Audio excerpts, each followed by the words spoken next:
Unmute, okay. Hello? We can't hear anything.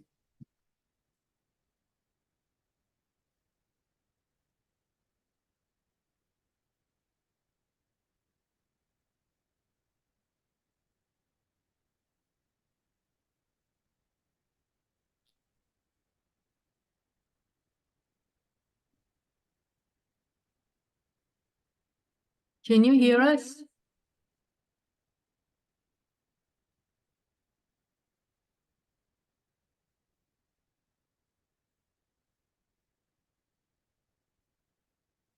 Um, let's see if we can do something here. I don't know.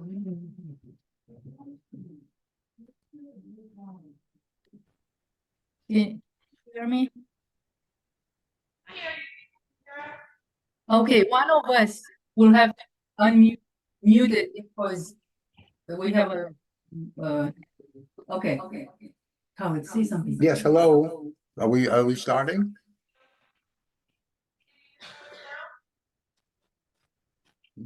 We're ready? Yes. Yes? Okay, Okay. All right, let me see. okay. Can you mute your computer? I'm not fine, go ahead. There's a thing. You have an echo. Yeah, it's okay. All right. Well, good morning. My name is Howard Schuster. Well, you have to echo, so mute yourself. My name is Howard Schuster. My wife is here, Manuela Schuster. And we're here to appeal the appraisal that was recently set. My wife is going to, she's presenting a screen for you, and we have some pictures. What I did was, if you look at the top line, it's what our property is 101 East Hill Road, and we call that from now on the subject property. And it was original appraisal was 161,000 and change, and it was moved. The proposed was 245,000. The change, the change was almost 52%. And what I did was I looked at every other house on our block, on our street, East Hill Road, and there's 10 other houses aside from our own, and I cataloged them all. And in one of the columns you can see the proposed appraisal, and then there's the previous appraisal, and then there's the difference between them. And as you can see, the difference of all the other houses is quite different than the one that 101 was given at almost 52%. So what I did is I looked at this in three different ways to recalculate this. The first way is I said, let's take the average of all the other houses on East Hill Road and use that as the number to work with. And that number was 39, a little over 39%. And when I plug that number in, can you roll that down, Milo? Yeah. When I put that number in, I get a new appraisal of 224,000. The second way I looked at it is said, let's go look at the three closest properties to us. And that would be, let me see, 99, 91, and 89 East Hill Road. And the average of those three was a little over 34% difference. When I plug that number in, you roll it down? Yeah. Roll the screen down? Yeah, I did. Oh, it's not doing it? No. Can I you? don't know why it's not doing it.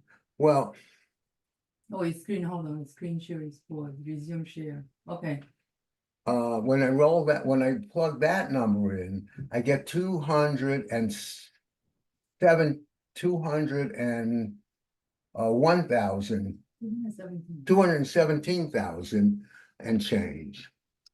And the last way I looked at it, and the way that I most think is fair, and I hope that you agree with me, is I took the lowest one, which was 27% and change. It was at one house away from me at 89 East Hill Road. And I plug that number in, and I get a 206,000 and change as a new appraisal. And the reason why I think this is the fairest one is you have to look at the state of the house that 101 is in. For the last several years, the house has been in neglect and disrepair.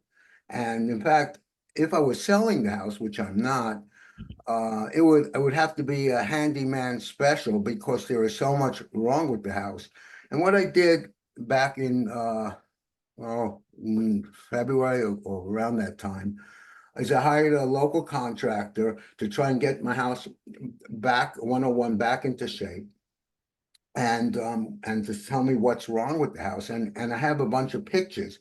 I don't know if the appraiser went out to the house, but if he did, this is what he would have seen, and this is what he will see if he went there today. This is Well, if I could just yes, a little detail here. My name is Dan. yes.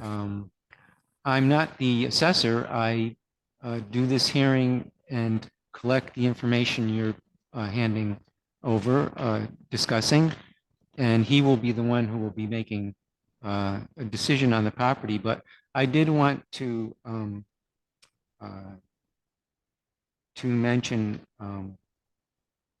that this information will be handled by him, Yes. and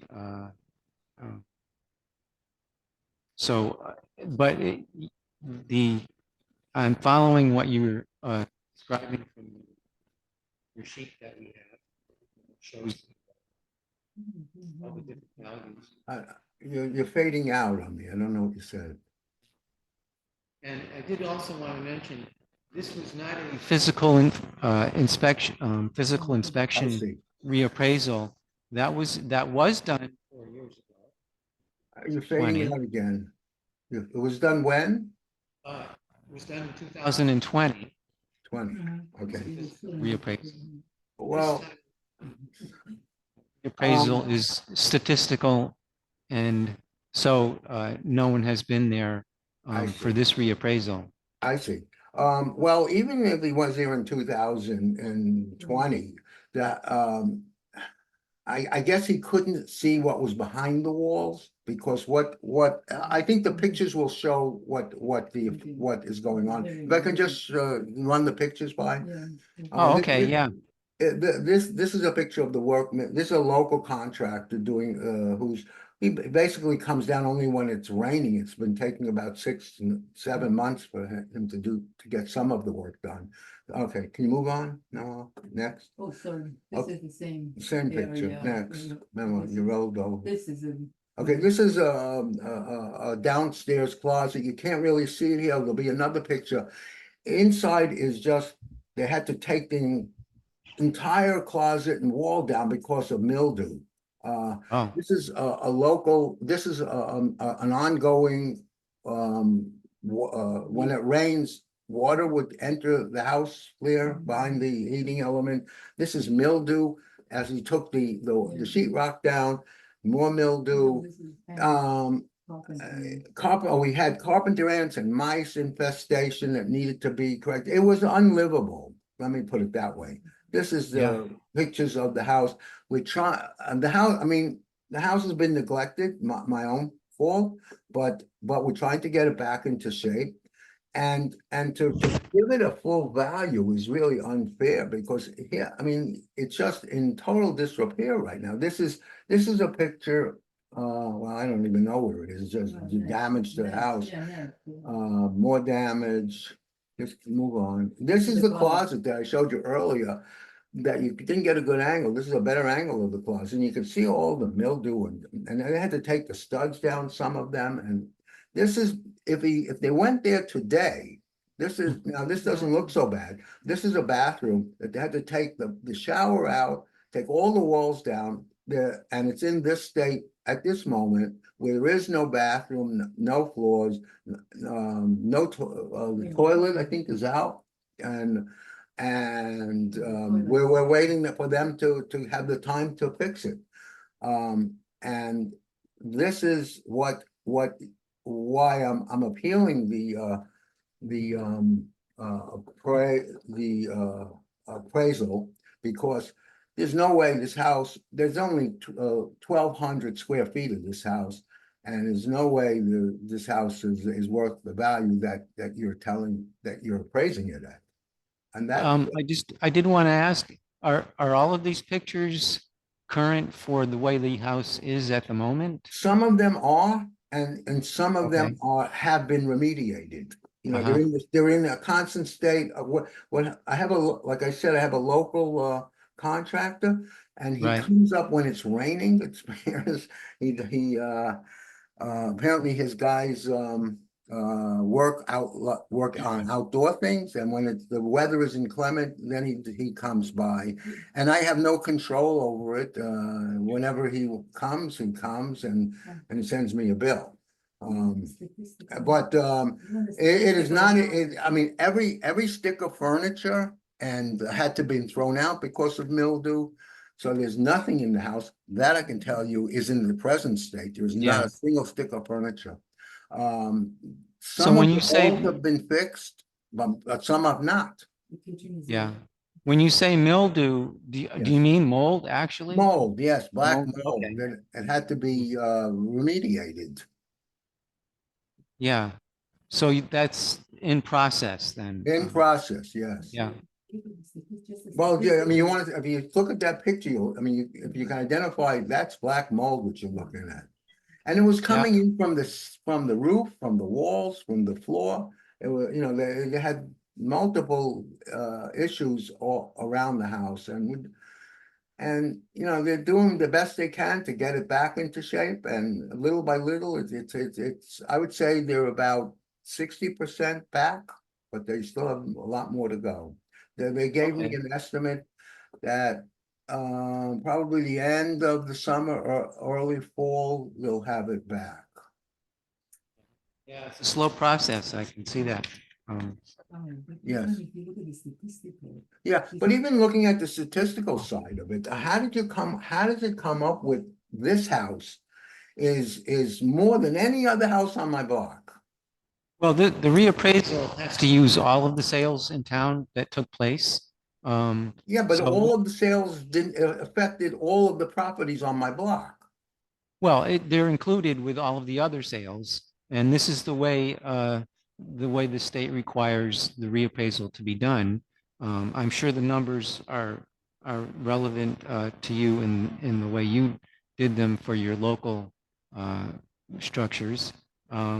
But the assessor will go over this information carefully. All of the pages and the photographs will be passed on to him. And he will make some determination over the next couple of weeks. So Yeah. you will be getting a new notice, a second notice. But what In I don't about understand, yeah, I'm sorry to interrupt. in about 2.5 weeks, you'll be getting a second notice, All right. and that will show what, if any, or if no change took place. You will still get a notice to show what the valuation is. And from that point, the notice will describe options available to you for further attempt to resolve the value in your, to your satisfaction. Yeah, but can you explain how he came up with this? The 101 has a higher increase than any Well, other house. my limit of explanation is just to let you know that this reappraisal is being done the way it's required to do. And that includes all of the valid sales in town, not just, the few that you have, Yeah, been able to yeah, no, locate. I get that, but all of those sales in town affect all the houses on the block. So wouldn't I be affected equally with, if someone made a sale, in downtown Wilmington? It would affect all of the 10 other houses the same way, I mean, the same proportional way. So, Well, it's a very complex process, and just not to make you, not that it would make you feel any better, but there have been properties in town that have increased even more than yours, and there's others that have increased less than yours. It varies from property to property, and you have to be careful not to uh, place too much emphasis on uh, this a small group of properties that you obviously feel are more relevant. But this reappraisal was done the way it is required to be done. But have, having discussed it with us here is the first step for you to have taken to possibly get some change. yeah, And can I ask you this, has anyone who appealed, has any of the appeals been accepted in the first go round without going through a second appeal? without getting what? Without going through a second, appealing the appeal? Oh, no, this process is still underway for the rest of this week. We are doing hearings every day this Oh, week. so nothing has And been The decided? result of those, the result of the hearings will not be sent out as notices for another week or so after that. So it's gonna take about 2.5 weeks for this to be done. I see. All right. Well, any other questions for me, or?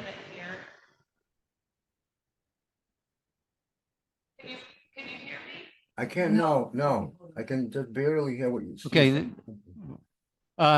we normally have a 15-minute time, Yeah. and we are actually going over that. Oh, I'm sorry. All right, so I guess we're done. Yes, for now. So keep an eye out for that notice. And it'll lead you to whatever future steps you want to take. So we just have to wait. We just have to wait and see what the results are. And then Yes, we'll exactly. see what happens. Exactly. So thank you very much for that. Okay, Well, thank you for listening. Okay, have a good afternoon. You too. okay, thank you. Take care. Bye. How do I sign up? Did you sign up? They're gonna sign us off. So we right? have one more. Oh, how do I sign off? Stop share. Leave, So okay. Tom, you I can go figured ahead that and out to leave. unmute. Okay, bye. Goodbye. Oh, now you have to say bye. No, here. I guess they could. Hi, I apologize. Since the hearing ran long, I actually don't have time to state my case. Is there a ability to schedule for another window? Let's see. Is it, would it be possible for you to log on later today? What time? I have a Is- 2:15 or a 2:30. 15 or 2:30. And then is there anything available later in the week? Would you mind if he came on right after the last one? No. If you wanted to, we could fit you in right after our last one if you wanted to log in at 5. Would that be better? Yeah, I can't do 5. I'm so sorry. That's Apologies. okay. Let me look at.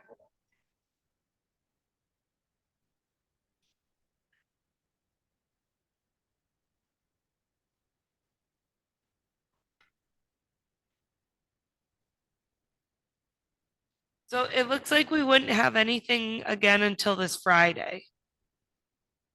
That's okay. Why don't we do that? You want to do that instead? Yeah. do you want to do, I have 11:45 in the Perfect. morning. Sounds great.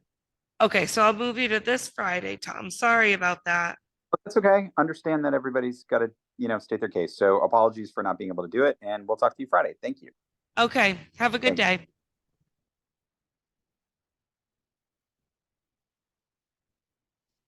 I'm gonna.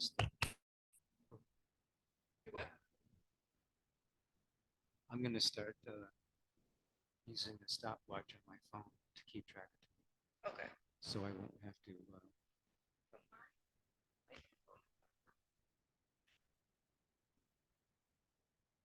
They couldn't hear you. No. Maybe. So it might need batteries. Oh yeah, of course they have batteries because they're wireless. Yeah.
Oh. Yeah. Oh, it takes a 9-volt battery? Yeah. Oh, wow. Yep.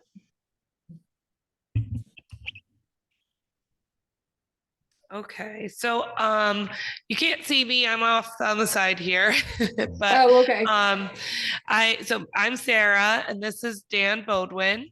Hi. Hi. Hi. I'm just gonna set a timer for 15 minutes just to keep us kind of on track here. Okay. But whenever you're ready, you can go ahead and begin. Okay. So real quick, I've been helping my son move to California, so I understand that the nature of these meetings is really to appeal the assessment. I guess I don't, I know that I have there's public access to like the ground list and, get comparables based on my property value with other people. And, moving a kid across country, just like I haven't had the ability to do that. So I guess, I kept the appointment because I wanted to it just seems like everything's so arbitrary. It seems like someone assessed our property 50% more than last year. And I understand we've done work to it because, we want to make that our permanent residence, but it just seemed a bit arbitrary. So I guess I was just looking for somebody to either, provide a property appraisal for me or just kind of give me like a backstory about why all of a sudden the 50% increase. Yes, well, no, it's good that you called, and that's exactly what we try to do with the hearings. The last reappraisal that was done was in 2020. Okay. That was a physical inspection of all the houses, properties in town. Okay. This reappraisal is a statistical reappraisal, which the state of Vermont determined needed to be done because the current market has changed greatly in Okay. in those 4 years with house prices. And so it was statistical, so there wasn't a actual visit to the property.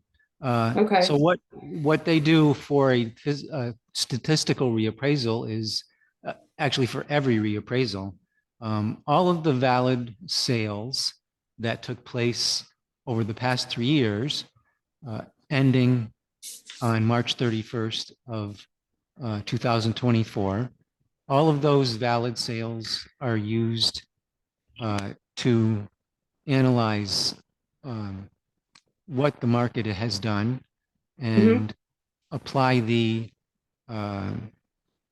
changes to the system to create values that reflect that increase.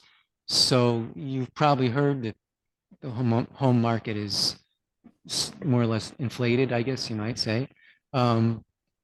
And so the values in town, the new market values, which are still unofficial at this point, that's why we do the hearings.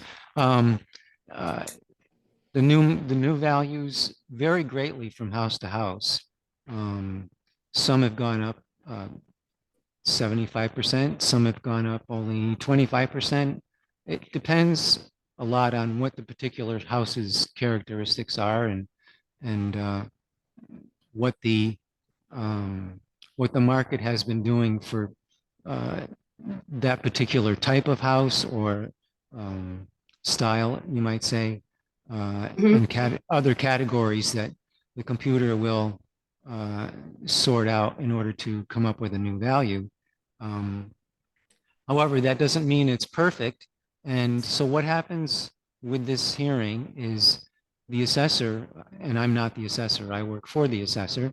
The assessor will be reviewing your property, all the property data and anything that might be contributed from this hearing, any new information, reviewing the property to see if there was anything that needs adjustment or changes in the data for whatever reason. And so the net result would be that you would get a new notice in about 2.5 weeks to show what, if any, or if no change has taken place with your valuation. Okay. From that point on, the notice will inform you that there are further steps that you can take to seek a different resolution if you think it should be needs more of a satisfactory outcome. Okay. So you'll be getting that in about 2.5 weeks. So I don't know, have there been any major changes to the house? No, we just we have to rebuild our chimney. You know, there's just like been some, issues that, we have to replace our wood stove. I mean, I'm sure it's the typical stuff that everybody else is dealing with, when we bought the house originally, we had kept money in escrow from the Wilcox family because the chimney had issues, and we did the first phase of that repair. And, I don't know. I know that affects the value of homes. I could have time in the, next upcoming weeks. My son I'm in San Francisco right now.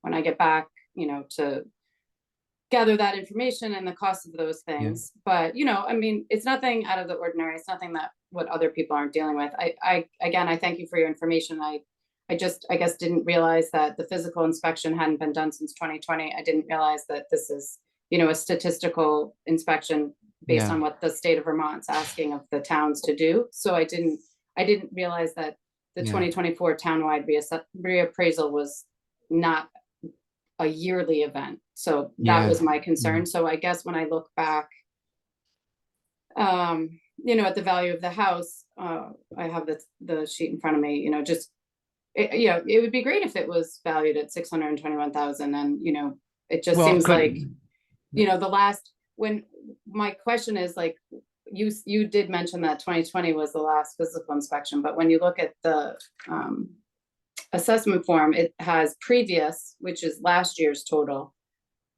of 406,310 as the Right. homestead value, total real estate value, and then all of a sudden it jumps to 621. So I guess, why does it say last year's total if the last reassessment wasn't done since 2020? Pardon, why was it what?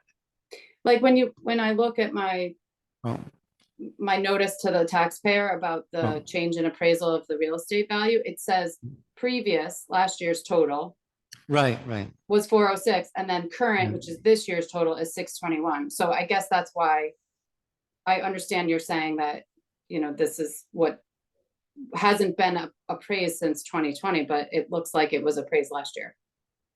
Well, this reappraisal was done the way the state requires.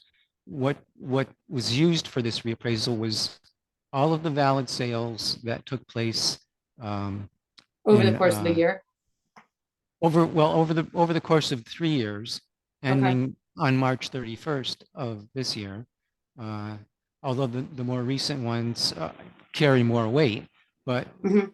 those sales are used to come up with the market values for the whole town.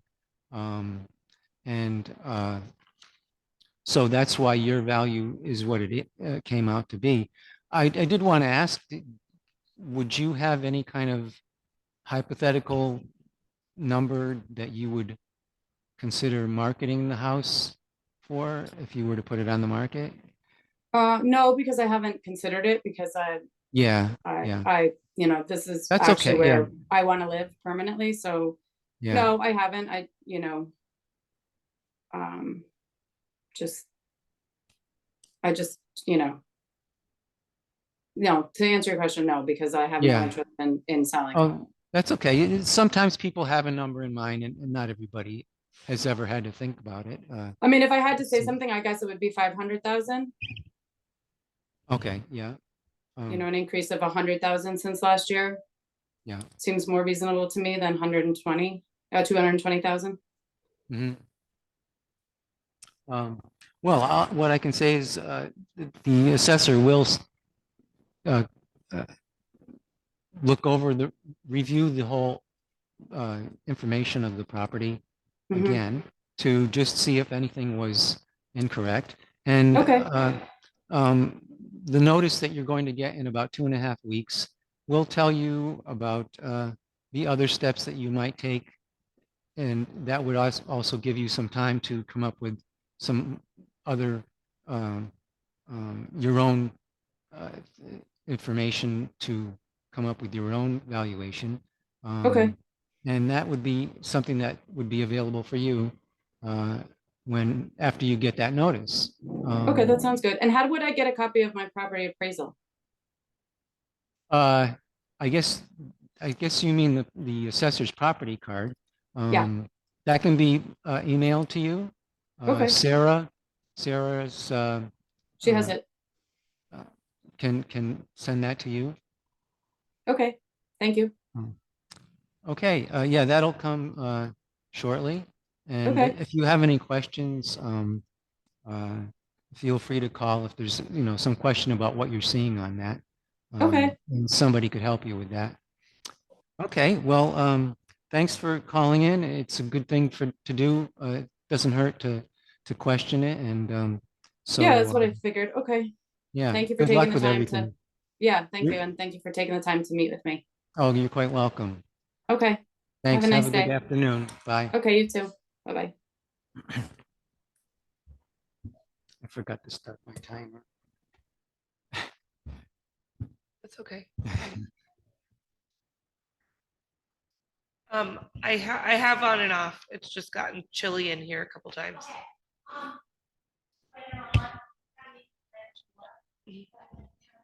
I'm pretty sure they had to change it to a different location because we go till 5. Okay. Hi, Oh, are you Mike? Okay, so you can come on up. We finished up early, which is great. We love when we finish early. So this will be Mike for you. Oh, Yep, you can yeah. sit there just if you want to just turn on that microphone there. And I'm just gonna set us a timer just to kind of keep us in a realm of what we're supposed to be doing. Okay. It is an open meeting, so it is recorded. Okay. So just let you know, this is Dan. He works for the assessor. Hi, Dan. And I'm Mike. Hi. Sarah. Hi, Sarah. And whenever you'd like to begin, you can go ahead. Well, I benefited a little bit just from listening to you about the basis for the increase, and it sounds like it was a town-wide increase based on the town-wide market of transactions. Oh, exactly. Yeah. And so I'd like to make a case that my house is exceptional in ways that would not quite follow the trend of the town market. Oh, And I'd also like to appeal to why I own the house and what I've done with it and what I hope to keep doing with it. So, and I will be pretty brief, but I bought the house in 2010. okay. And when I bought it, I had a contractor who was familiar with the property. And he told me it was a tear down. No doubt it's a tear down. Really? And I did not tear it down because I wanted primitive. And I restored it. This is what is known as the Crawford Cottage on Lake Waponda. Oh, It's one of the 4 original camps built on the west side of the lake, built in the mid-50s. And it was built before Westlake Road existed. wow. The Crawfords brought the materials over, which was a dismantled house from Brattleboro, Vermont. And they brought it over by ice and by boat. Wow. They were both pilots, or they called flyers at the time. And if you would, I'd like you to just look at the pictures, because this is my place. Oh, So it's about 1958. That's Mr. Crawford's plane out on the ice. And then this is the same here. The frames are a little rickety. oh, okay. I'll be careful. And so that's the place that I preserved. And yet you, Right across what used to be Lake Pond Hotel. I think you probably know that street. no, I don't. I'm So not it burned from, around in 1898. It's been made into a mansion. It's an obtrusive, huge mansion that overlooks the lake. And there's a lot of those. In fact, 118, right down the street, sold 2.6 million. And that's another original camp that was torn down for someone out of state money to come in and build a mansion. And I know that the state or the town and the state have an interest in increasing the tax base, and these properties do that because they have higher value. But I'd like to tell you that my property is very limited. It is not modern, it's not convenient, and it's not comfortable. you mean the building itself? And the lot. So Oh. I share my driveway with my neighbor, and I think he'll be in to see you if he hasn't already at Oh. 102. So it is a shared driveway by deeded rights. So it's always a shared driveway, and I share it with another property owner. It's so steep that it cannot be plowed in the winter. Yeah, I've actually been right along that Okay. just once this past summer. So winter access means if I want to go, that first of all, I need a place to park my truck at the top of the road, which means I need a friendly neighbor that would allow me to. And I need to load up my sled or toboggan, and I need to toboggan down the hill with my gear. I don't have potable water. I have lake water. I had a shallow well dug, and it has too high an iron content to be potable.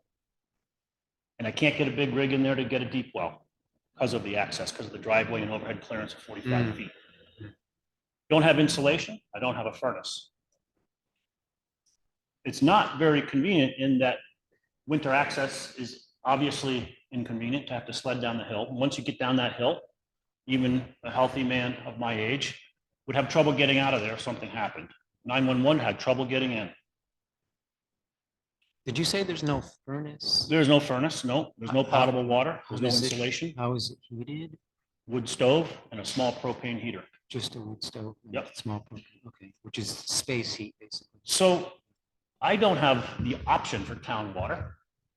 I don't have the option for town sewer. I don't have the option for internet. I have none of those. Very self-sufficient. My tax footprint is almost invisible. I come in, I go down my hill, I live in my primitive camp, I fish the lake, which I do appreciate the stocking of the trout. Oh. don't have any kids in school. You guys plow my road. But basically I have from when the snow falls till after the mud season of limited to no access. That's a big percentage of the year. I don't have a good renting option because I don't have potable water and because it is so primitive. To meet this tax bill, I would have to rent it for 50% of the months that I have access to it. And that's assuming about $1,000 a week, and that seems to be a reasonable guesstimate, but just to put some rough numbers Wow. together. In short, I'm going to get priced out of my primitive camp. And if I had town water and I had town sewer and I had internet and I had modern utilities and conveniences and a dedicated driveway and even the possibility for four-season living, I could maybe understand. It is a big increase, but I understand cost of living goes up. But I don't think the particulars of my property have been considered. And I think that somebody should go there and should see all the things I've said. I Are could you pull up, not aware of anybody excuse me? having been there in the past? Has any, you don't? I'm not aware of anybody. The only person I'm ever aware of coming out was an insurance person who actually canceled my insurance because of it, because of these things that I said. Okay. Because lack of Someone, 911 access and lack of winter access. yeah. Someone may have been there, but obviously you're not around there that much. So the chances of you having crossed paths with someone Yeah. were probably pretty low.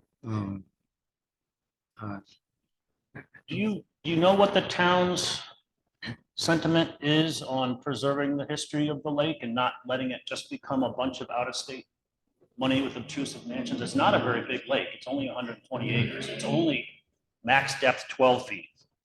I wouldn't, I'm not the assessor, but even the assessor, I mean, I don't know how that would. Because to those of Exist. us that are stewards of the lake, Mhm. it's concerning because, Yeah. you know, there's always enough money out there.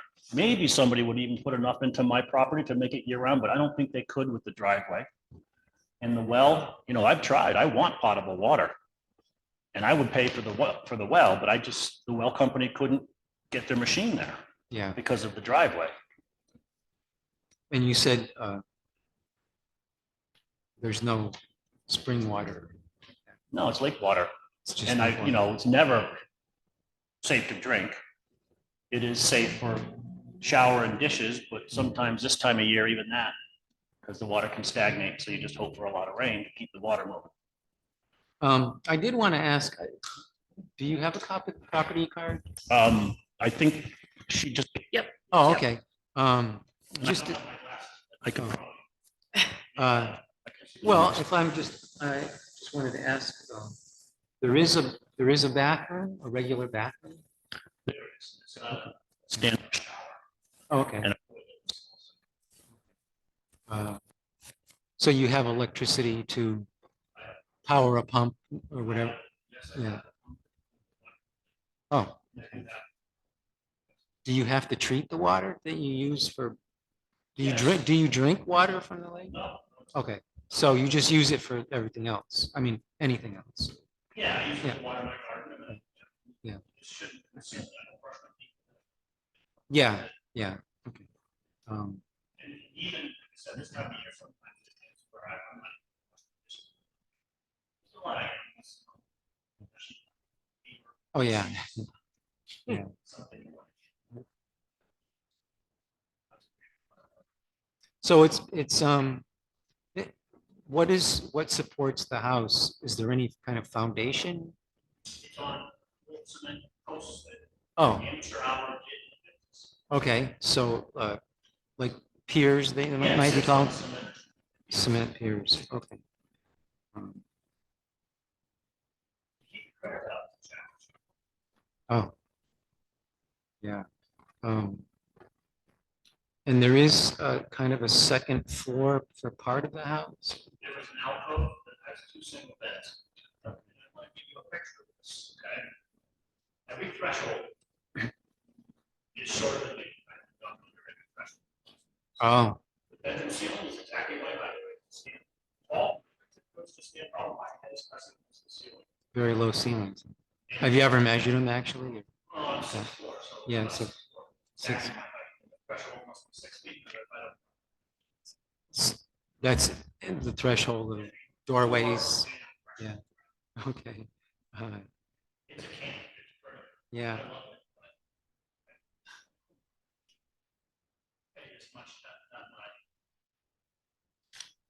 Well, I should, what will happen is the assessor will review, I've been taking some notes, and will review your, as well as your letter, which probably covers a lot of the things you There's a lot that I said that wasn't in my letter. disagree. Oh, okay. Well, that's why I was taking notes. Um, uh, and so there may be some possible change. What will happen is you'll be getting a notice, a second notice, in about 2.5 weeks to let you know if any change took place. It will show values. Even if there's no change, you'll still get a notice. And that would be also letting you know that there are other options after this hearing process for you to take if you want to seek further or some other resolution with the valuation. It was valued basically on the sales that occurred in town over the past 3 years. Probably not. And there's many houses that are different from each other greatly. So it's not a perfect process, but that's why the hearings are available so that note could be taken of things that are exceptional. Could I just ask you that the person that is hearing my request on you that Oh, I have no place in dealing with possible values. Oh, yeah, I believe so. Oh, well, this is the way we normally get it done, so it's the best we can do at the moment. And did you have any photographs that you might be able to contribute? Are they in? Really? Oh my goodness.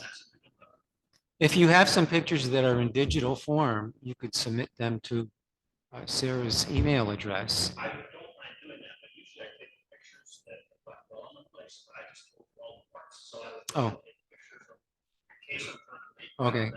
Yeah. Well, if you can submit something in the next few days during this week. But if not, I don't know if, I doubt if a visit would be possible within our time frame. But certainly if you were going to take advantage of the further options that your notice will tell you about, that would give you more time perhaps to take pictures at some point.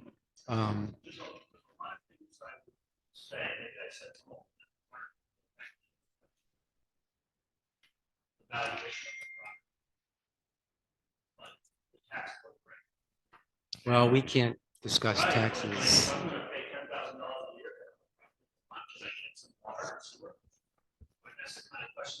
Yeah. Yeah. Well, we can't really, we don't know what the mill rate's going to be, and you don't know what your valuation will be come out. Well, there may be some change. And certainly the BCA and further steps beyond that can be of use. The BCA would be the next step after this, if you decide to make that choice after you get your notice. It's a board that can also make decisions, wide-ranging decisions about the valuation. So that will be available if It's the after. Board of Civil Authority. Oh, sorry, I didn't explain that. Thanks, Sarah. So that will be available for you. And so that's pretty much what could be accomplished so far today. And, thanks for bringing these forward.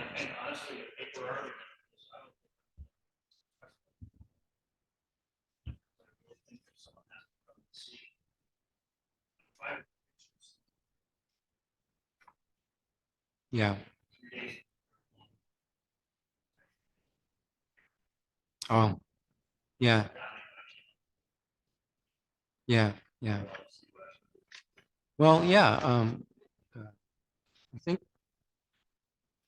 the end of the week might be the deadline for submitting. Yeah. So you would have till Friday afternoon for whatever it's worth. Yeah. Oh, okay. Yeah. Well, I'll do my best to transfer your yeah.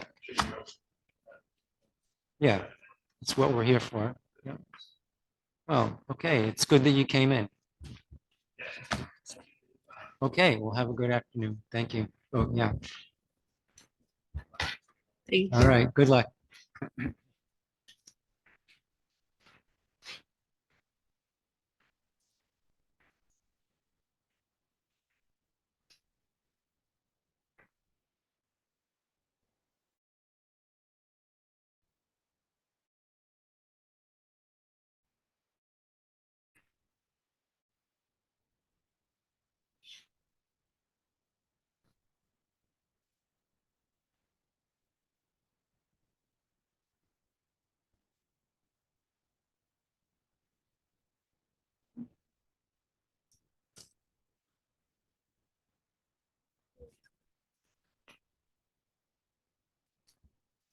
Okay, so the next one would be coming in on Zoom.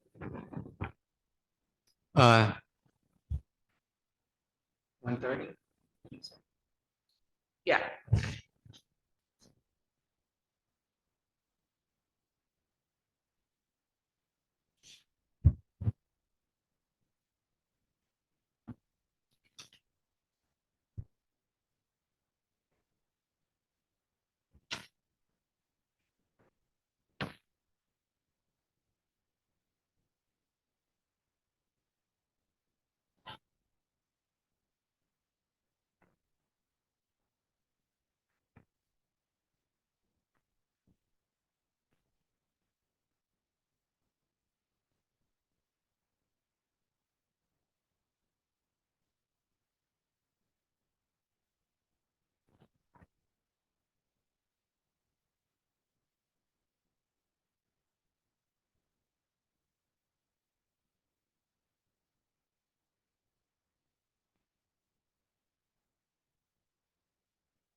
Oh, you sent a PDF appraisal. Hmm? His letter. This is his letter, right? Mhm. This is attachments. Let me see if I have it. Grants. I probably do, but you know what? I Okay. didn't print it because I think it was like 36 pages or Oh. something. But if I it's just easier saw it. for me to print it. No, that's fine. Okay. Yeah. But so then I that'll can be- just yeah, attach it. Yep. Yeah.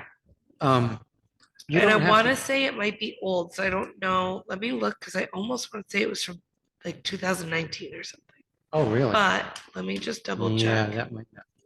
Well, it'd be interesting anyway. And so can you see like on the email, it says flagged? Yeah. So I have it flagged Oh, somewhere. that's your. So it your- shows me, Oh, so like anything that says that on there, let me see. so that part is your, Oh, but of course it doesn't tell me. Uh, does it say what it says for property appraisal 100 Westlake Road? Let me see.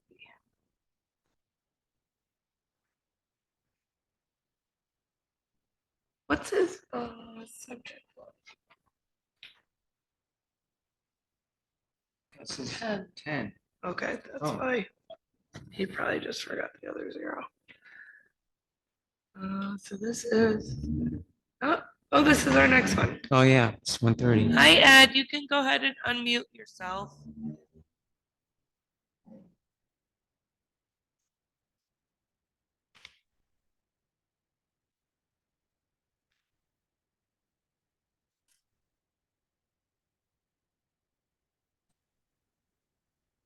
Hi, Ed. How are you?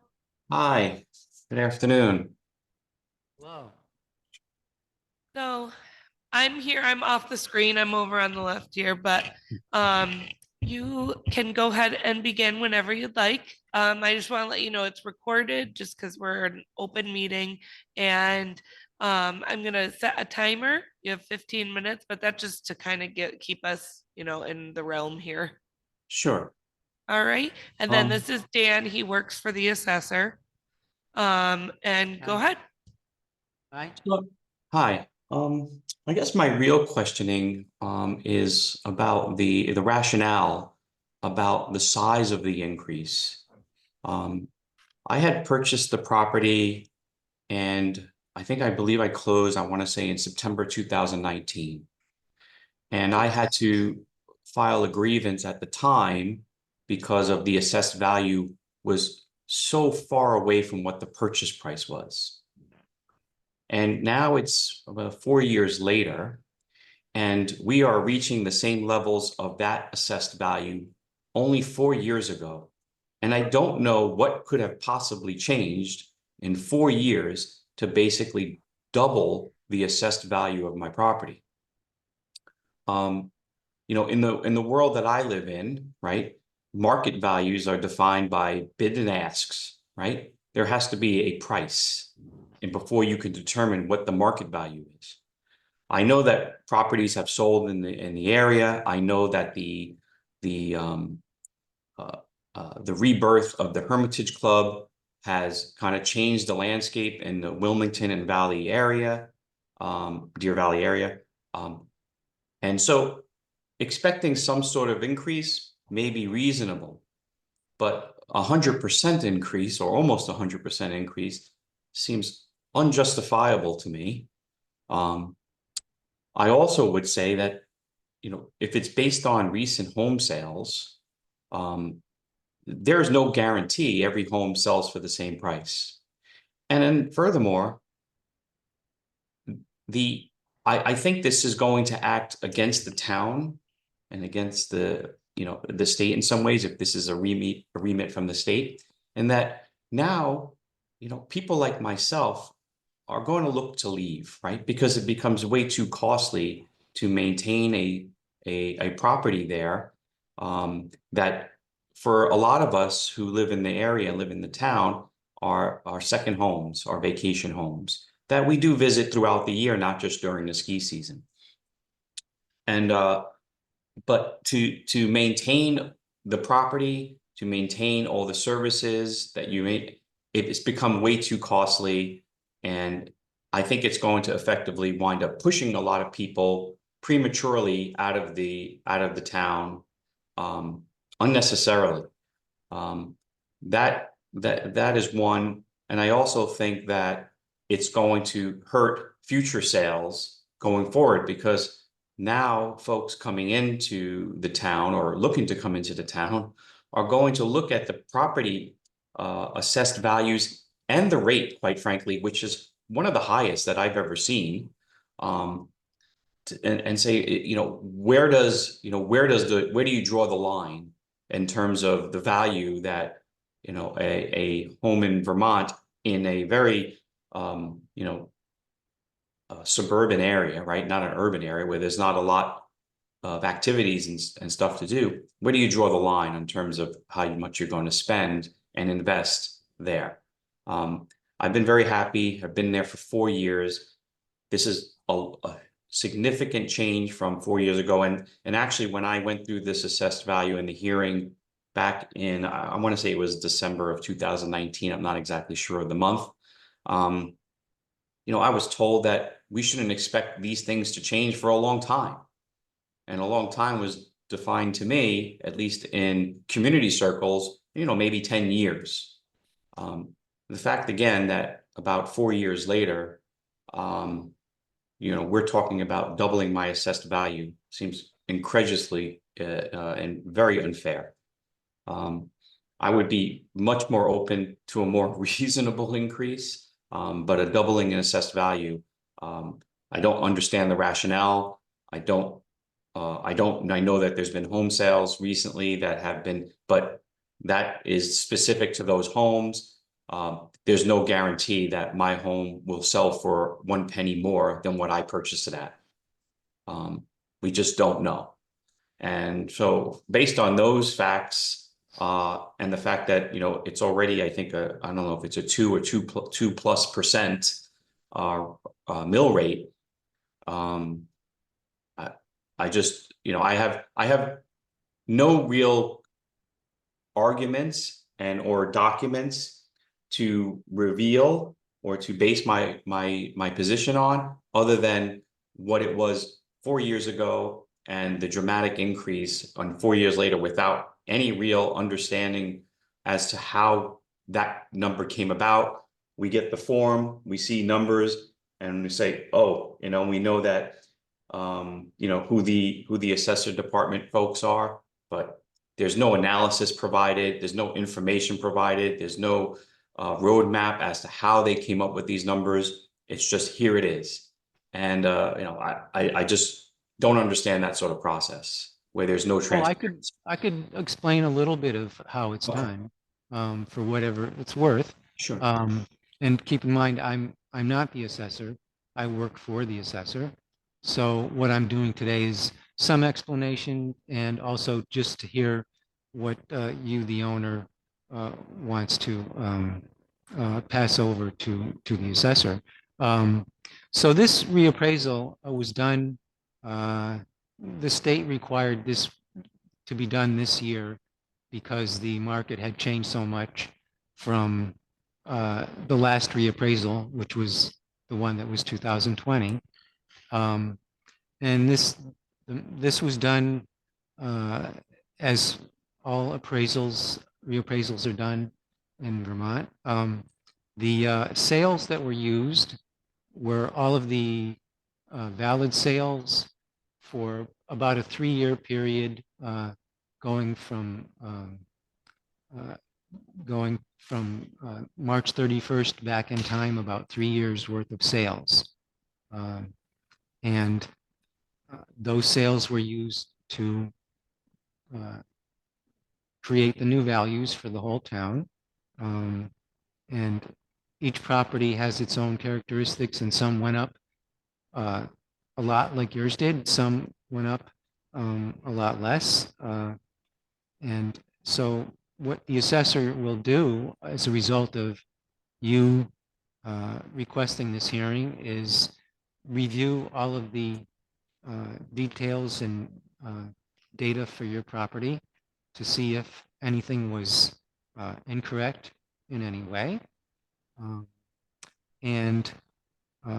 So what happens after that is the assessor would, there will be a second notice sent to you to let you know if any change was made, or even if there was no change made. And from that point, when you get that notice, which would probably come in about 2.5 weeks, you would have further options, including the BCA, as you know. And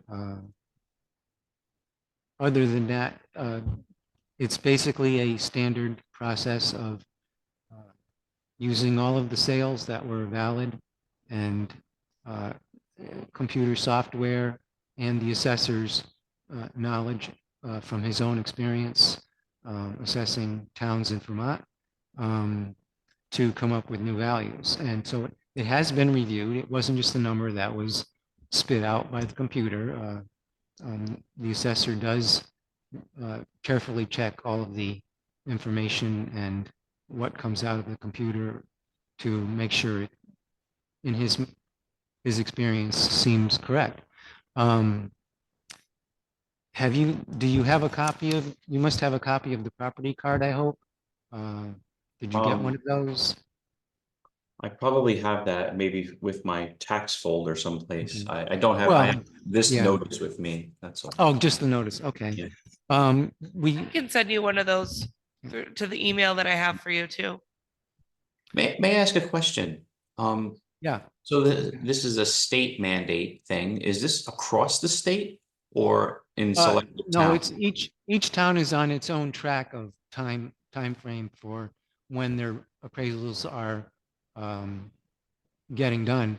It used to be every 10 years with a statistical in between, a physical inspection every 10 years. So it was basically every 5 years. The new statute now says that the towns have to reappraise after every 6 years, but they're all on their own time frame. So it depends on where they are at as far as when their last reappraisal was.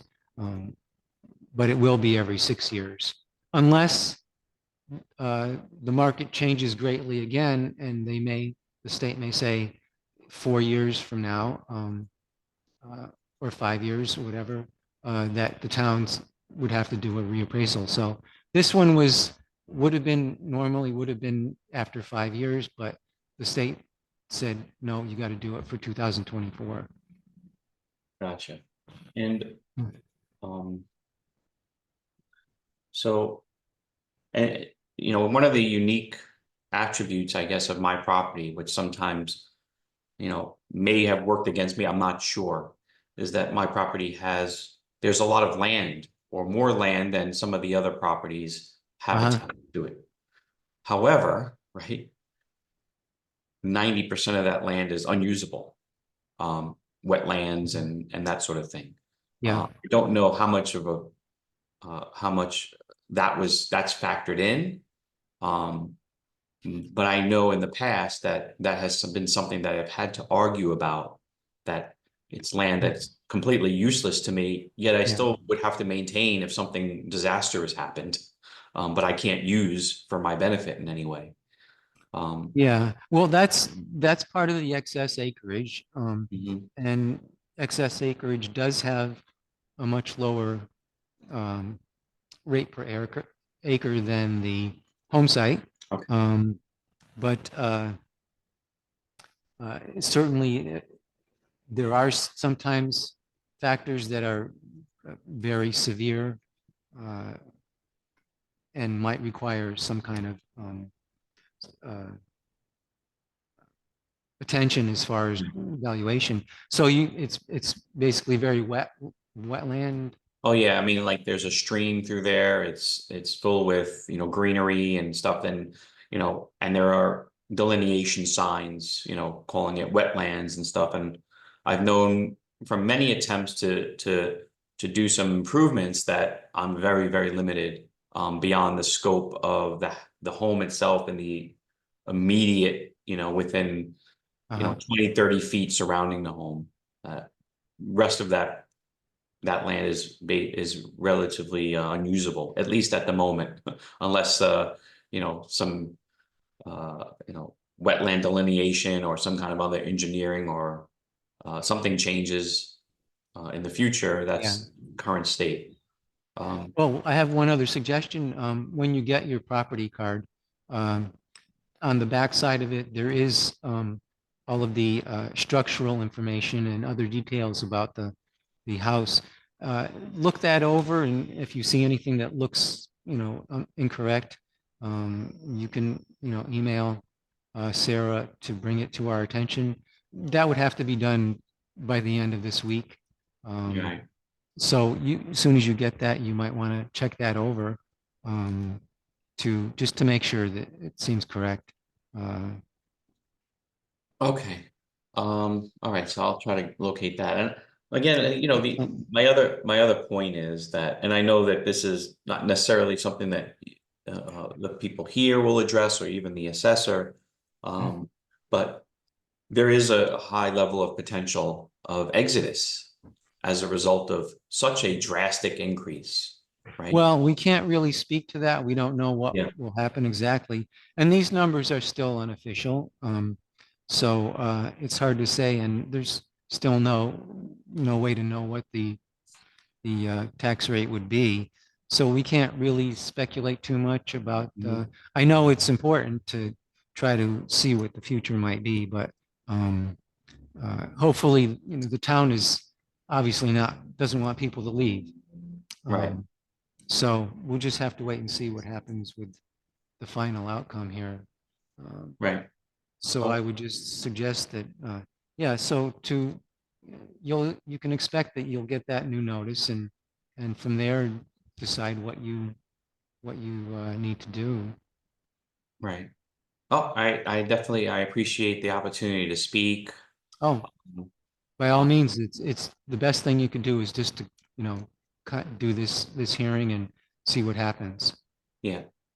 I get it. Not, having gone through this when I first purchased the house, and then to be revisiting it, the kind of the same thing, and my arguments have not changed, right? Basically, what I paid is what largely defines it. I understand that market conditions have changed, but difficult to measure exactly, how that would impact each person, and then, just changing the dynamic that quickly, that quickly is really kind of the crux of my issue, right? If there was a more gradual change, it's easier to digest and accept. To, that quickly, just like that, is very Well, disheartening. it is shocking. I understand that. And so we have to try to deal with it as best we can right now doing this. Okay. Well, All right. Well, thanks thank you very much. for calling in. Okay. Good luck. Have a good afternoon. You too. Thank you. Thank you. Okay. Bye now. Bye.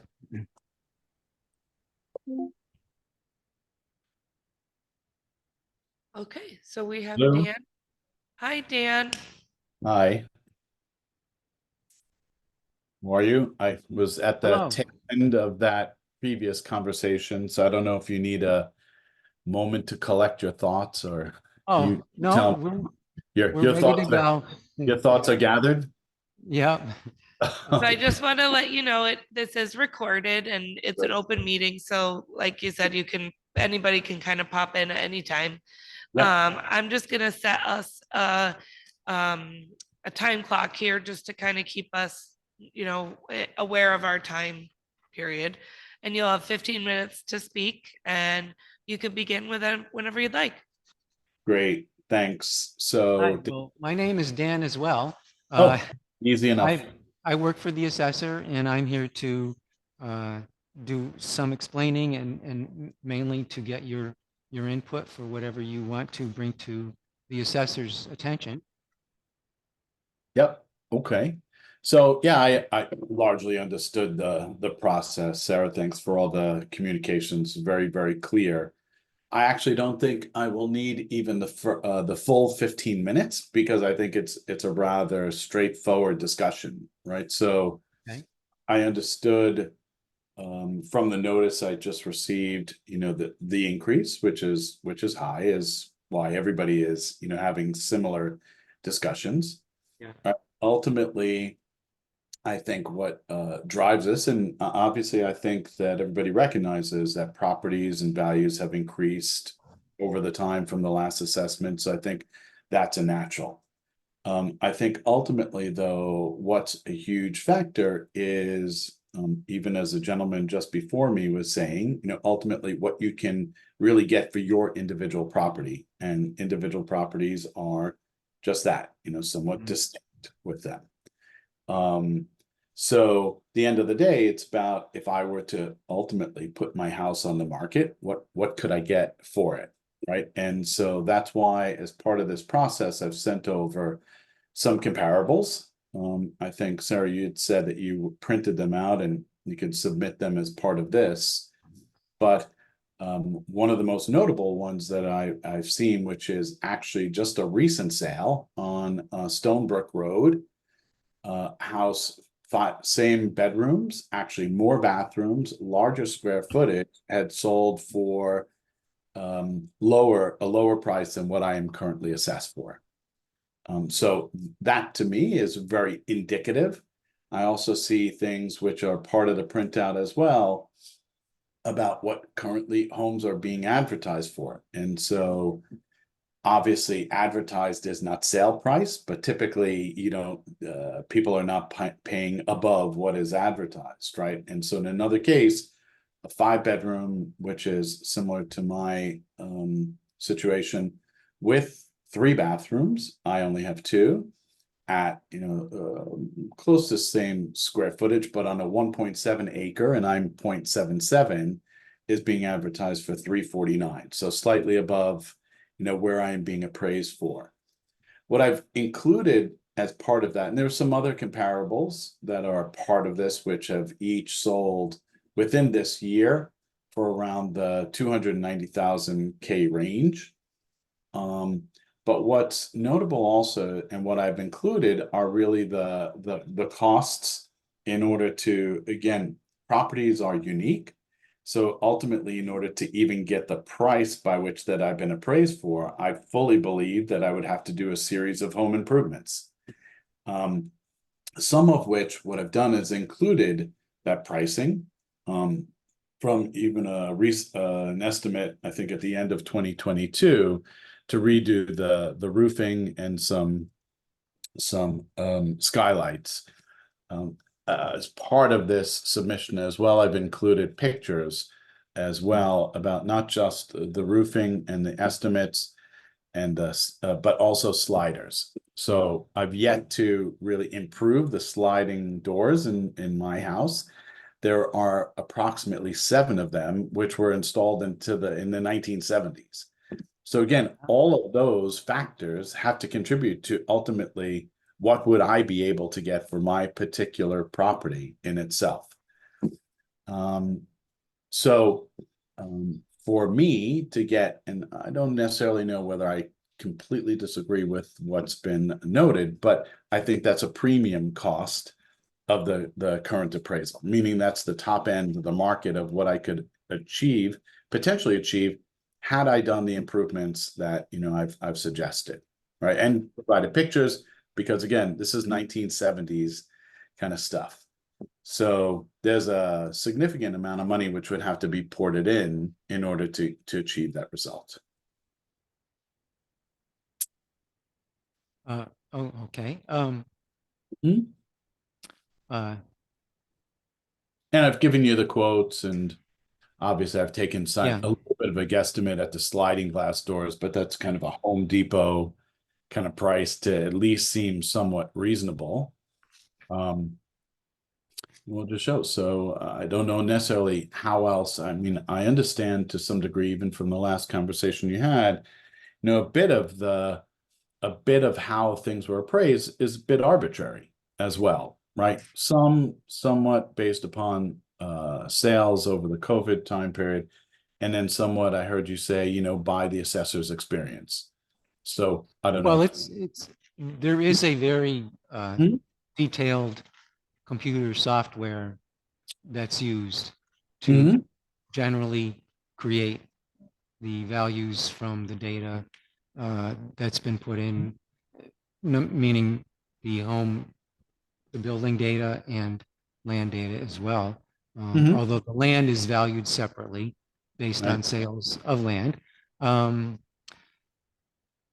this is done basically the way the state of Vermont requires, the use of uh, computer software.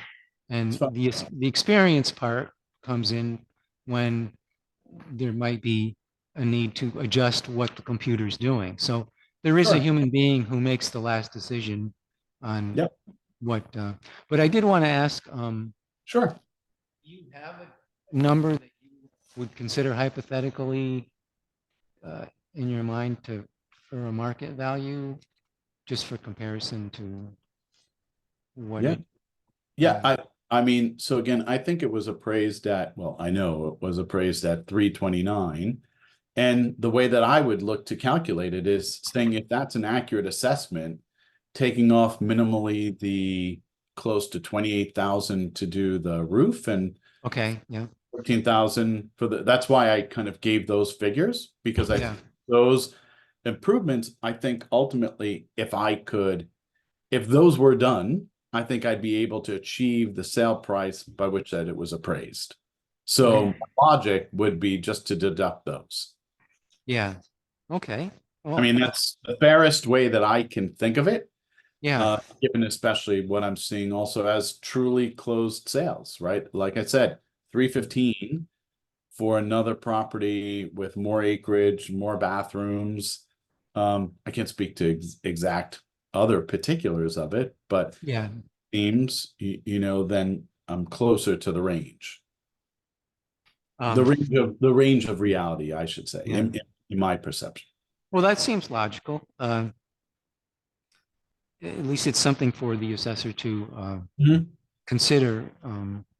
And so,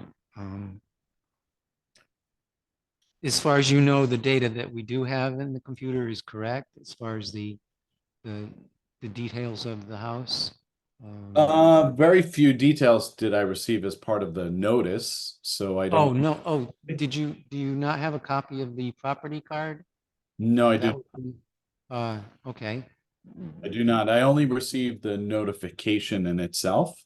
Yeah, no, I meant if you had gotten one separately, but we No. can have one sent to you. Okay, Um, please. And you can, it's got the basic details that the house has, Mhm. number of rooms, bedrooms, heating and so on. And you can check that over and Yeah, if you, I'm sure it must be fairly accurate. I mean, it's well, yeah, a we new, hope so. not a new entity, right? So Right. I'm sure you Um, see two bathrooms, 5 bedrooms. Those are the basics, 0.77 acreage. Is it electric baseboard heat? Correct, throughout. Okay, throughout. Uh-huh. Correct. Oh, No alternate source. okay. So the house was built in 1970. Mm-hmm. Yeah. And there's no outbuildings? Correct. Small shed. That's it. Oh, okay. Um,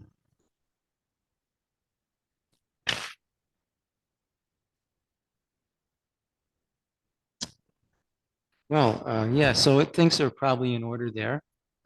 So what will happen is you will get a second notice in about 2.5 weeks to show if any or if no change was made from Okay. the assessor. Will Go there ahead. be, as I apologize to interrupt. So as part of that second notice, will it take into account, will it take into account this discussion and the documentation that I've provided? And then if no change is done, a rationale as to why?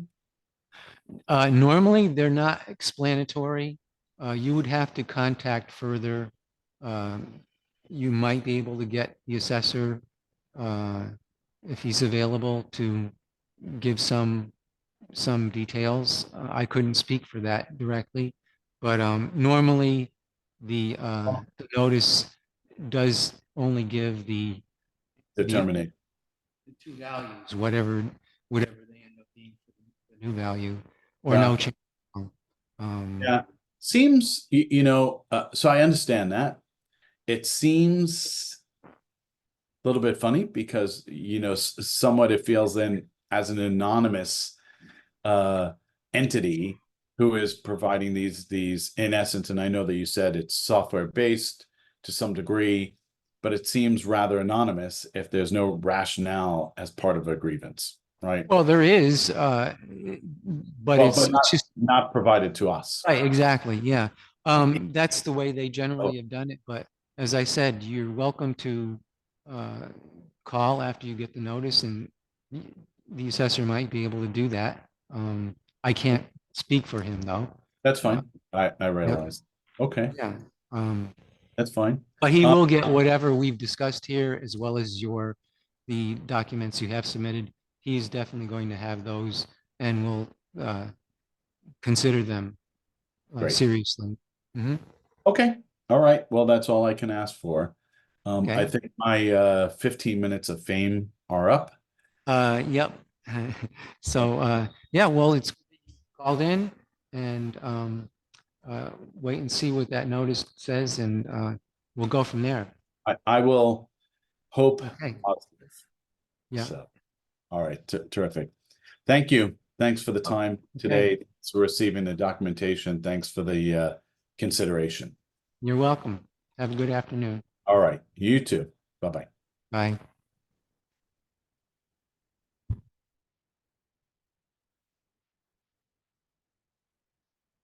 All right.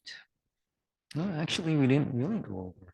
Nope, we It's only didn't. 13 minutes. Unless I'm Okay, wrong. so Or what time is it, though? Oh. It's 2:00. Oh, I see. Yeah. Okay. So 2:00. So we have Mr. Titlebaum.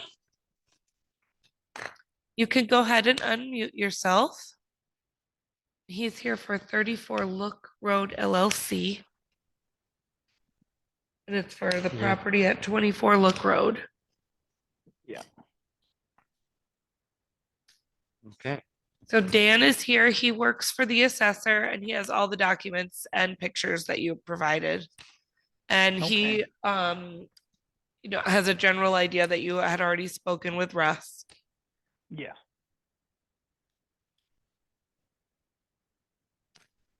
And so you can go ahead and begin whenever you'd like. Okay, so the property we're talking about, 24 Look Road, is sitting on 3.9 acres. There's approximately, I believe it's 670 square foot per floor, and there's two floors. The top floor of which is slanted roof, so it's not really, you can only stand up. Yeah, it's a half story above. Yeah. Half story, yeah. Yeah. So we're talking about, I don't know how you count that in half. So 671.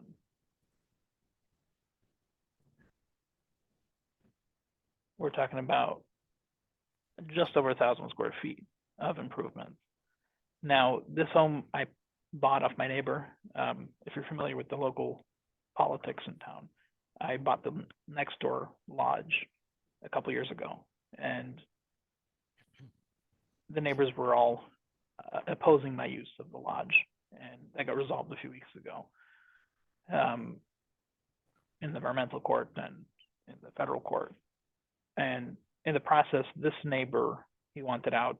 The other neighbors were trying to gang up, and he didn't want to feel like he had to be on a side, so he came to an understanding with me. I bought his house for the land. The house on it, I rented it out when I bought it. They paid around 3 months of rent, and then it took me 2 years to evict them. Welcome to Vermont. They left me over $150,000 in damages. The house is not currently in a livable condition.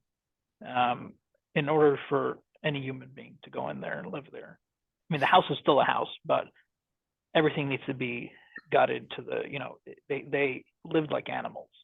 And it's not a euphemism. They actually lived like animals, like a stable. You can imagine feces everywhere, cigarette butts everywhere.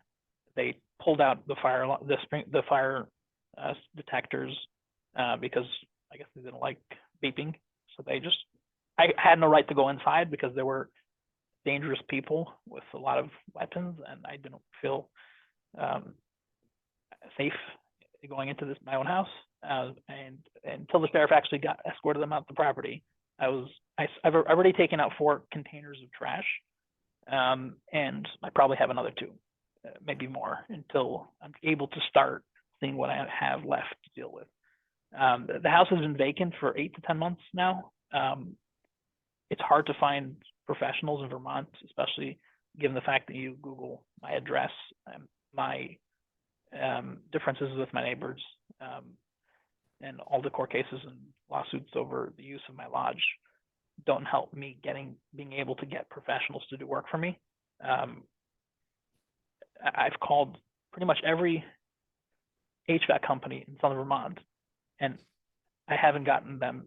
I haven't been able to get. They've come out and then they go silent. They're not interested in dealing with me, specifically because I paid all my contractors. Everybody, it went through the Hermitage, through a foreclosure back in the day that a lot of people got burnt. Take that together with the fact that my neighbors didn't approve of my use. It's hard to get professionals to do work. So far, my landscaper is doing odd jobs on the weekend, cleaning out, but it's not really reliable. I don't know when it will be back in a livable condition. At this point, I need to put in new flooring, new bathrooms, new kitchens, new windows. The deck has to be completely replaced. And I don't know when. The bones of the place, they didn't destroy, but the usability of it is 0 now. I have to redo. So for example, last winter we shut down the water. We drained it because I didn't pay for heating because there is no source of heat other than a wood stove, 2 wood stoves, one and a little one. And I wasn't there. No one was living there. There's no way to heat it. There's no electric baseboard. There's no other source of heat at this point besides wood stoves. So the shack, the bones of it are worth maybe $100,000. There is no. I went through the list. I'm not going to start pulling, addresses off the assessors because I don't know the conditions of any of these houses. I know I'm going to need a complete gut job, and that's going to cost me a couple $100,000 in order to make it back in a livable condition. At this point, I'm not even doing it. I'm doing it very slowly because there's nothing to guarantee if and when I do finish and do get a tenant that I'm going to be protected and paid rent. And I have no other use of the place. And essentially, besides for the land that sits on, that has to cut through the lodge property to get to it, it doesn't really have much value. So with that being said, I don't know what else I could do to help. I submitted a bunch of pictures. I don't know if the pictures do it justice because the prior owners treated it beautifully. So some of those, small touches that come through, it was a beautiful home when I bought it.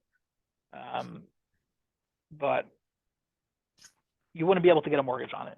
When I bought it, it was a cash sale. It did not appraise, it did not inspect.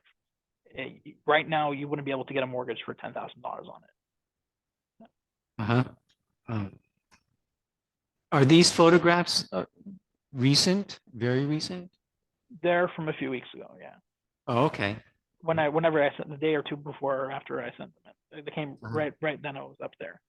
To put it in perspective, my house appraised for more than my neighbor currently listed his house. So after we settled, one of my neighbors that I was in court with for 2.5 years decided to list his house. His house is almost double the size, a little less than double the size as far as the square footage, and he's only asking for $349. As of last week, I reached out to his broker. There hasn't been much activity on it. So I believe there was a hype over COVID where things became unrealistically expensive. This is currently on the market for he listed it over a month ago.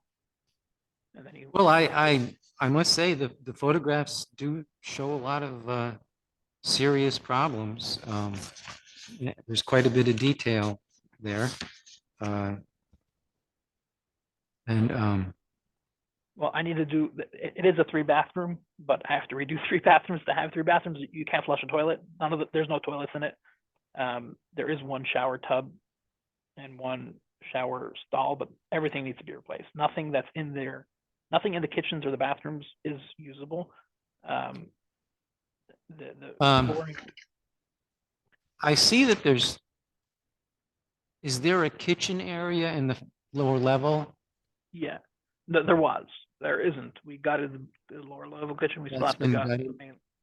The lower level Okay. has been gutted. The main level has to still be gutted. The problem is gutting it before I have someone lined up to do the install. Like my landscaper could do the gutting. You know, he's not much of a professional as far as carpentry. And Was, until I have was, someone lined up and the funds lined up to redo it, it's sitting the way it is. uh-huh. Was that lower level functioning as a separate apartment at any point in the past? It was their in-law suite, I think. It wasn't used as far as a rental. It was never rented out. The prior owner set it up to be a separate entrance for his, I guess, his in-laws. It does have a separate entrance under Yeah. the deck. You have to crawl under the deck to get to it. It's not really a how would you put it? You know, it shares the same well. It shares the same everything. So it's not. It's really Yeah. a single family, and it's below grade. So it's not really a full. So what was the heating system that was in there? Well, it's still there. There's two wood stoves. Oh, okay. One larger one and one tiny one. Yeah, unless you're going to be living there, you can't really. You know, I'm not. I go up there once in a while. I don't sit there feeding the wood stove to keep it heated. So we winterized it last winter. It's still winterized. It's still, the water's still off. The plumbing's still off. But the heating was, or is, the built-in heating would be a furnace? There is no furnace. There is no furnace. The only source of heat in the house as we speak is a wood burning oven chimney. Okay. The year I had a tenant, the first 4 months I owned it, they got a truckload of logs and they chopped them up and fed the wood furnace every day. There is no thermostat I could turn on and leave the property. Unless you're attending and unless you're feeding an oven, there's no way to heat it. As of now, there is no source of heat. To put it in perspective, it's uninsurable in its current condition. I had insurance the first year. My insurance agent came out and saw that there's only a wood oven and said a house with a wood oven is uninsurable. So when you talked to Russ, did he have any suggestions about? He suggested I take pictures and send them in, and I write up a few sentences, which I did and sent in. He understood the situation. You know, if there is a resource within town, you know, I'm the outside of a flatlander to come to town, and I'm attracting people from, you know, the cities to come enjoy Vermont. So when I would love to use the house to rent out to the locals, but well, with my prior experience and over a few $100,000 in damages, you know, I have a $60,000 judgment against my prior tenants, which I have zero expectations of ever collecting on. You know, there's no way to protect me from being a landlord in Vermont. Vermont is, you know, not interested in fixing the housing crisis. I mean, I tried already once. I would try again if there was some sort of protection to landlords, but there's no interest in doing that from what I understand. My lawyers are advising me to leave it alone. My lawyers told me don't spend a penny on it, leave it, knock it down, and just add it to the acreage of the lot. I prefer not to. It's a waste of $350,000. I bought it just to kind of weaken the neighbor's opposition in my appeals. You know, he was either going to have to choose to oppose my use like everyone else, or he's like, for this price, I won't oppose you and I'll move on. So I paid it in part for him to leave the case, not just for the house. You know, the more people that are opposing you, the more expensive it is. I spent over $250,000 fighting my land use matter in environmental court. And that's all settled. Our permits, you know, final and binding. But to get to this point, it costed a fortune, and it costed, you know, on the other property. The other property, I'm not contesting. It's just within reason.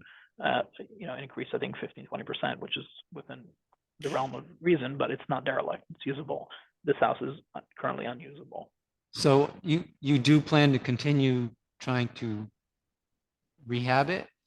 Is that As the of case? now, it's on hold. My attorneys advised me against putting money into it until there's some sort of a change in Oh, okay. legislature of how Vermont wants to treat landlords. One of my lawyers told me he has an apartment and he did the same thing. You know, it's not worth the headache to babysit an apartment when the state stabs you in the back. And this case, my eviction would have stayed another 2 years in court. The judges were all on board with legal aid and playing by their nonsense. So I mean, right now I don't have a use to put it to continue. You know, if I find professionals within reason of value, I'm in Connecticut. I spent in the last 10 years, I spent $10 million in development. I know what things are worth. I know when I'm paying $50 an hour to someone that's on drugs to do my carpentry, I know that I'm getting ripped off, and that's what I've been experiencing. So until I could find someone within reason that's professionals to do work, I might start it slowly until I figure out what to do in the future. But as of now, it's on hold. Well, what I can say is Russ is going to see these pictures, and he will have whatever notes I've made here to look over the all of the data, and so you will get a second notice to show what, if any, change was made, or even if no change was made, in about 2.5 weeks. Now, if I don't agree with whatever assessment, what are my recourses? The notice will actually have information about further steps that you can choose to get some other resolution. But I can't imagine that there won't be some significant change. But again, that's the assessors. So one second, you are the assessor, or you're not the assessor? No, I'm not the assessor. No. Oh, okay, fine. I work for him. Okay. And for this hearing, I get whatever input the owner has, like what we've just done, and he will review the information. Okay. One other point I want to raise: the property is 3.9 acres, of which I would say there's likely an acre of usable land. So it's not like the land has a buildable lot. With 3.8 acres, there is no other buildable lot. There is no other backup site for septic or well. I know when I was doing due diligence on the lodge, I've spoken and interviewed professionals that were familiar with the existing conditions of the house, and it is what it is. It kind of doesn't even pay to put money into it when, you know, now I'm gonna have to choose to put in $200,000 to make it back livable. And there's no backup septic. There's no site for a backup well. There's no site for backup septic. Unless, you know, the wetlands decides to change the current regs on setbacks and things like that, it's kind of going to turn into a shack. Okay. Well, all right. I'll make a note of that, and we'll let Russ take care of it. Take the information. If he wants to come by and check it out, I'm happy to walk it through with him. Let me know what day. Okay. Yeah, that might be a possibility, but this part of the process is kind of crunched for time. So. Okay, no problem. Thank you for your time. Well, okay. Yeah. Good luck with everything. Take care. Thanks. I'm gonna need it. Okay. Bye now.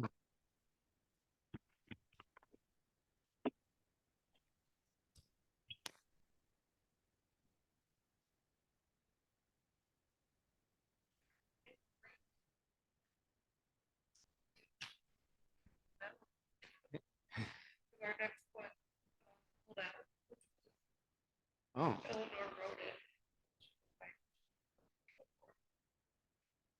The next one? That's our next one, but we had one at 2:15. Oh. She decided to. Oh. Or withdraw. Oh. This land actually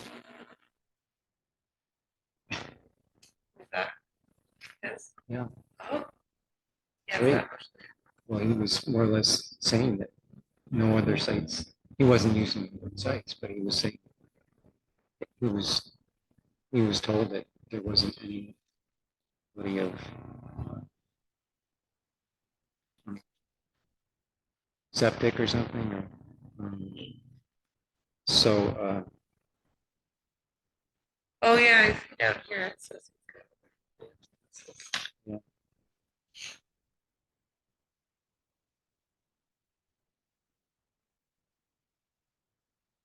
hmm.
This one that's next, Crafts Properties. Their mailing address says 313, so they don't live at any of this, I guess. No. Oh, so they're right And next door, one I of guess, them- 311 and 313. That would probably next door to each other. Yes. Yeah. So And 313. then something about. Well, and I want to say that this one has a bunch of land, as far as I know. Yeah, this one has like 50 acres. Oh, wow. Hello. Yeah. Thank you.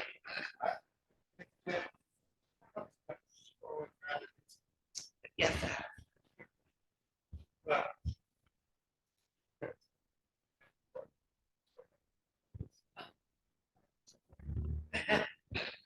Yep, we're getting through 'em one by one. Oh, sure. We are the whole week. Oh, you're the whole week? Yep. Yes, we compile information and then send it to the assessor. Then they have a week to make the decision.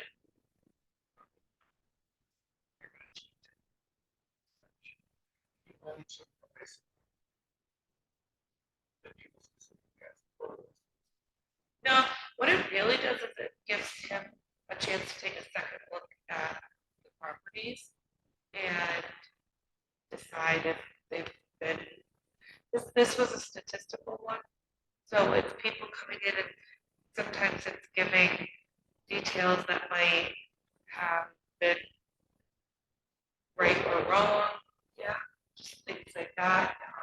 Taking into account if people think their stuff is older or has more depreciation on it. We take it into account. I did some, since this was statistical, was somebody at your house? Is that why you're asking? I'm sorry, what's your name? Eric. Oh.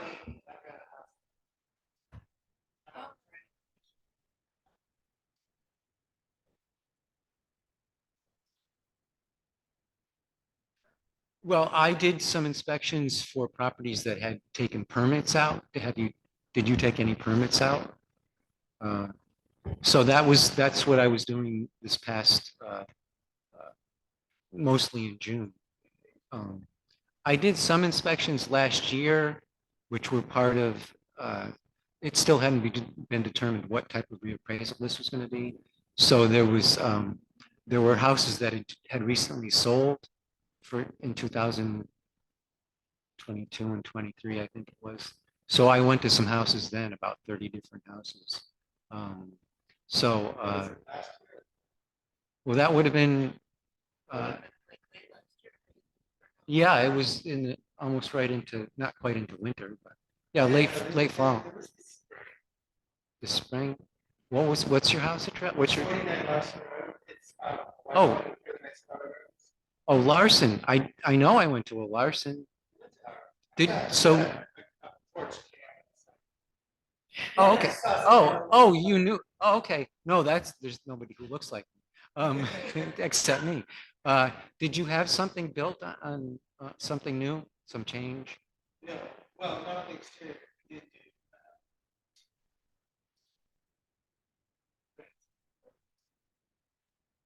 Was that part of a permit? We did it I because wonder if it wasn't just part of our study. Well, that's, yeah, that, but the study was last, no,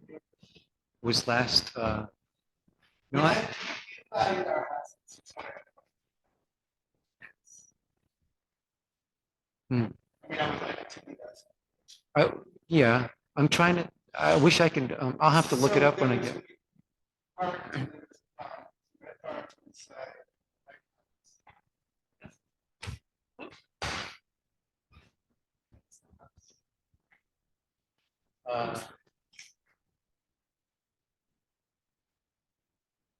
What's the, Larson?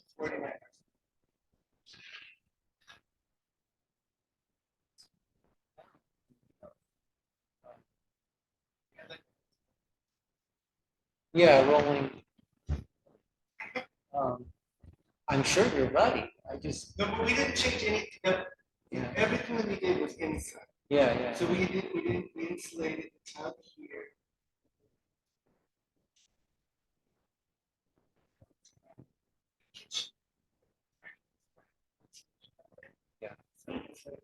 Oh.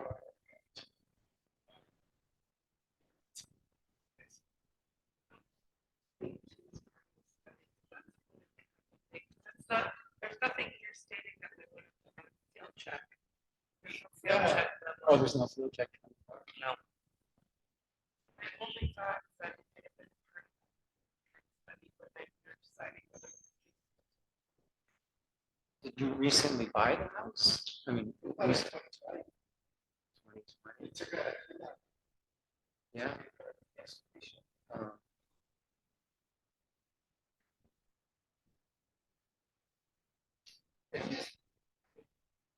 we're in the commons program too. Oh, yeah, yeah, right. But it jumped up 60%. Yeah, and there's many houses that went up more than that. Not that that should make you feel any better. It's shocking. Yeah. I mean, it seems in line with the zillow.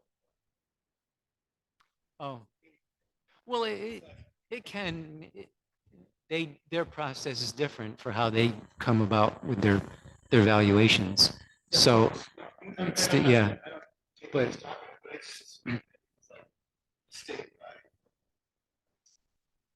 Yeah, also.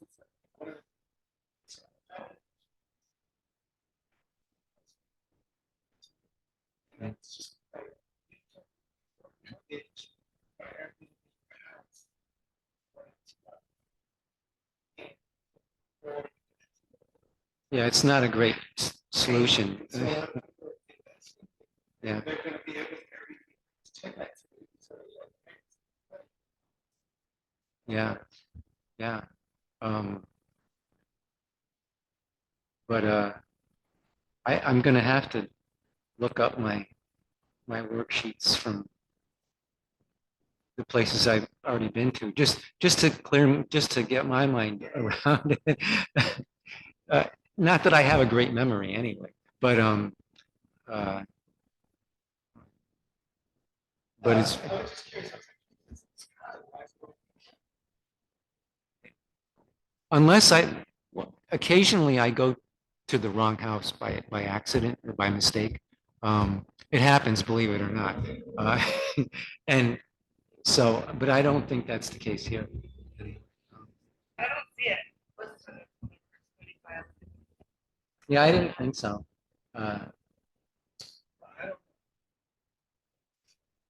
Well, I'm glad you're more or less satisfied or at ease with the new value.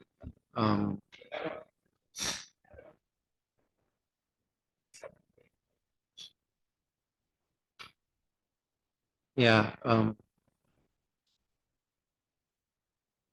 we have to have fairly substantial things to make significant changes.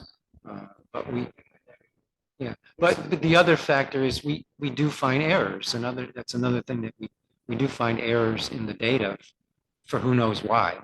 And so correcting those errors sometimes will lower the value. Let me just say that. Before properties out there, first of all, not the best job, right? They're what? Oh, they are. Oh, okay. Well, maybe they have hearings coming up. We're doing hearings. Yeah, we just have a gap. Well, yeah, it's gotta get done. Because the state said it had to get done. And who knows, there could be another reappraisal that will lower the values if the market dunks or whatever. Yeah, well, yeah, right. It's a two-edged sword. It's you can't have it both ways. What? Oh, well, I don't know what that's like.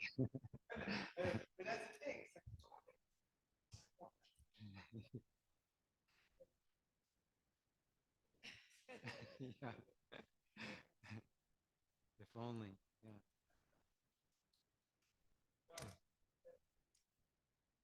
Yes, Well, it is. pretty much, yeah. Well, good luck with your meeting. Yeah. All right, take care.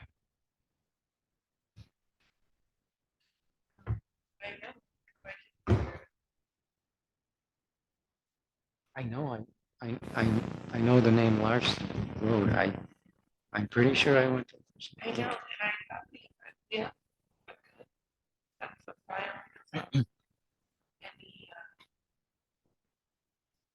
like all the ones that we used for the study.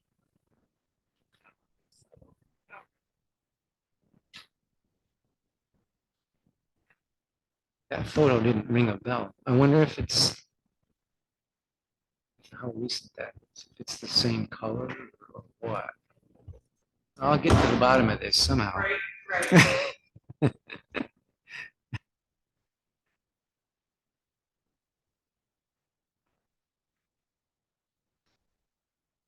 Chris, how are you? You can come on in, we don't have anybody else waiting. Not waiting right now, so you can come right in. How soon is the next one? He Oh. is the next one, this is Chris Kraft. Oh, okay. So it's under George Kraft. Oh, okay. Hi. Hi, Lauren.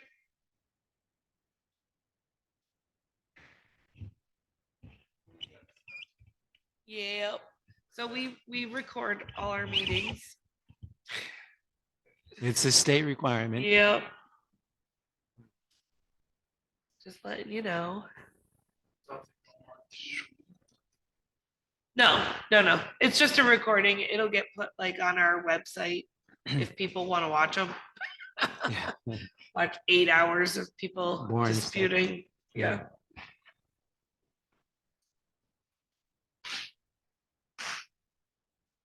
So my name is Dan, by the way. I'm here to get whatever details, information you want to submit, and I work for the assessor, so I'm here to get input from you folks and explain things whenever possible to you, and then it all goes to him to make a decision about things.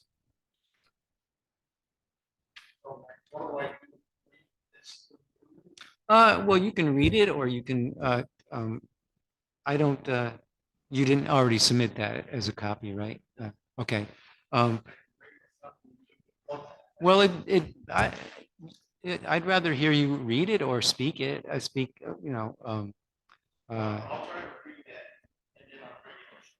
Okay. Yeah.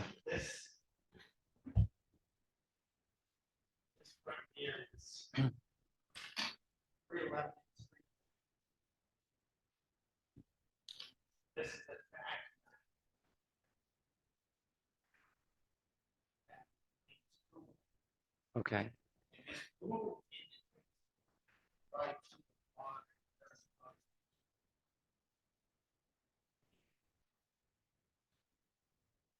We are basically surrounded.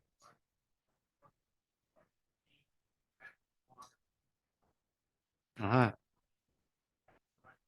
Last summer, Route 100 was closed 2 times. Flooding in the water.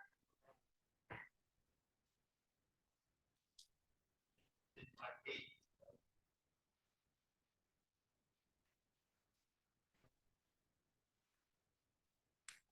I'll show you this picture. Okay.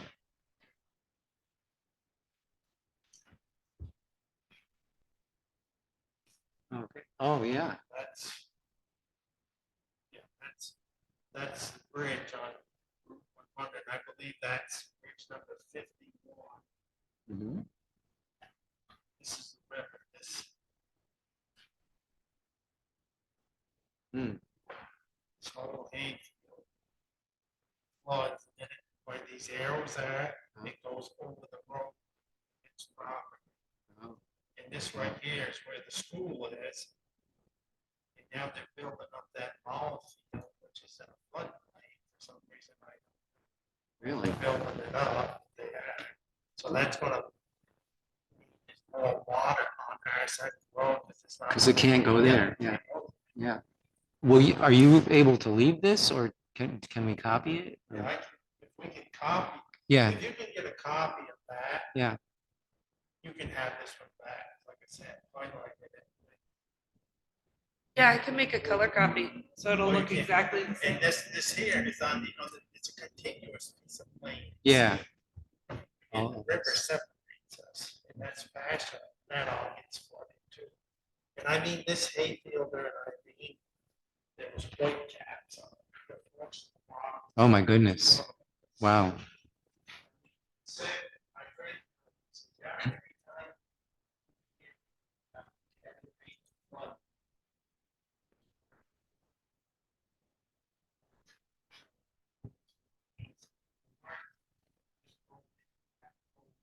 Mm-hmm. Scary. Yeah. Scary. Do you want me to Um, make a copy? of Yeah, it? that'd be great. So this, oh, this. Yeah. Hayfield is filled with water. When it floods, it has to be cleaned up after water level drops off. Some year has to be, some years hay has to be all one plant.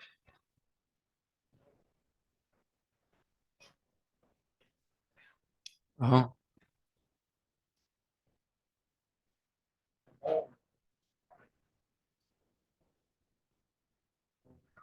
Mm-hmm.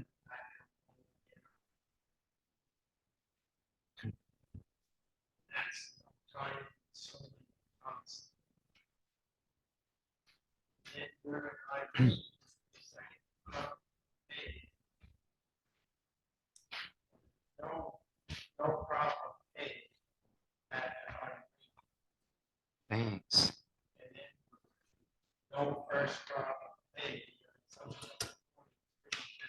second crop. That's-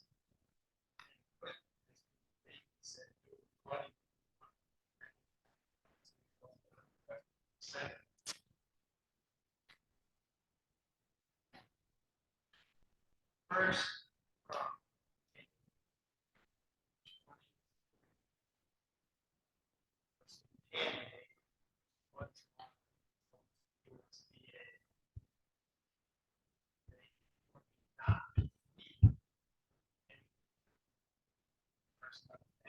Second country, okay, that's from. Oh. Is that because the water was polluted in some way? Yeah, they think it, like vegetable or sell vegetables. Including fertilizer materials as well, I suppose. It said the water sticks to the hay. Sticks to the hay. Oh. So then. We think the flooding will get worse.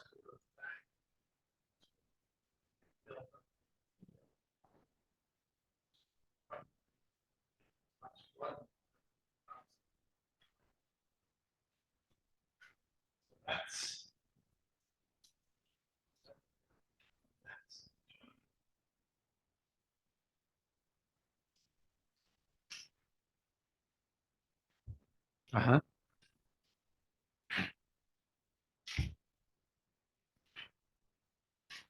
Log cabin inside Riverside.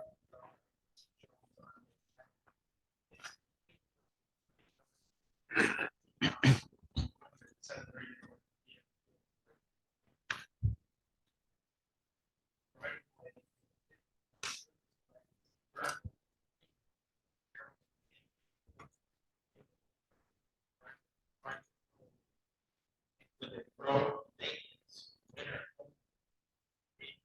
Hours per thousand. This. Right. Uh-huh. This is.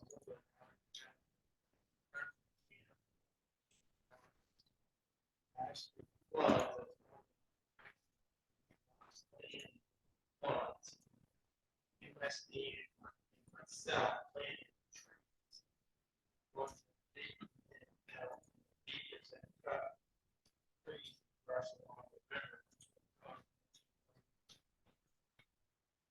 So it's a log structure? So I guess I'm looking at the property information for that. This property card has two with it. Yeah, this is the second. Yeah, So this must be the cabin? yep. Yeah. And then this one's like a Victorian. Because it doesn't say log, it just says wood. Um, Yeah, so one says a log cabin. so it's a pretty rough kind of structure. Yeah. Is it usable as a dwelling? But is anybody living in it? Yes, I'll leave it down. Oh, okay, okay. And how is it heated? Just with a stove or, you know? Okay.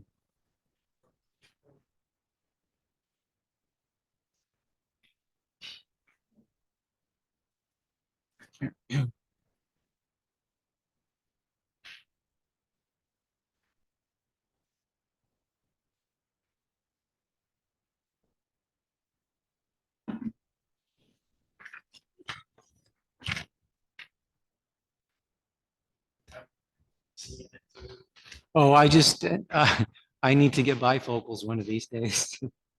Um, uh,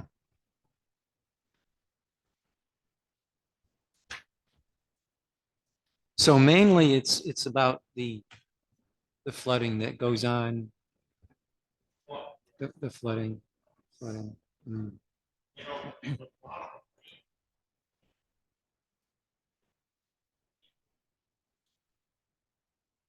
Yeah.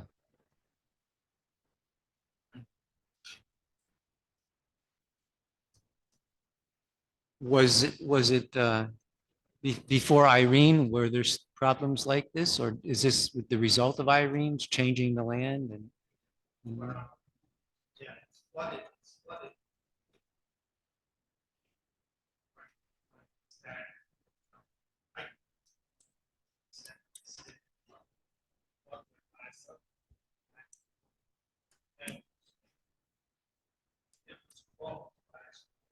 Really? Yeah.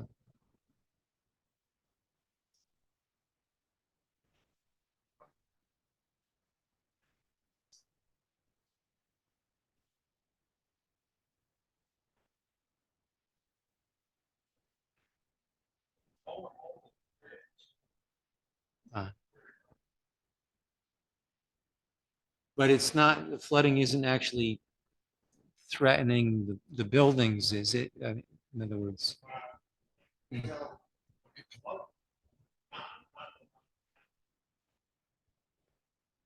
Oh, the main house? Yeah. In the basement? Oh, in the first, okay. Wow. That sounds pretty awful.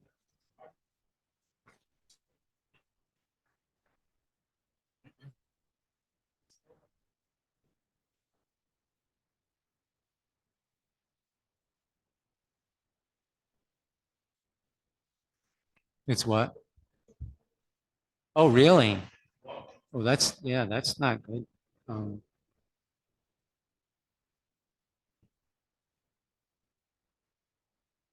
So that's a pretty old house, the main house. It says 1900, but that's probably a guess. Really? Is it a stone foundation? Yeah. Uh-huh. Is there a floor in that basement? In the basement, is there a floor, concrete? Oh, okay. It's not all, are there places where there's no, where there's no floor, like dirt or whatever? How small is that section compared to the whole floor?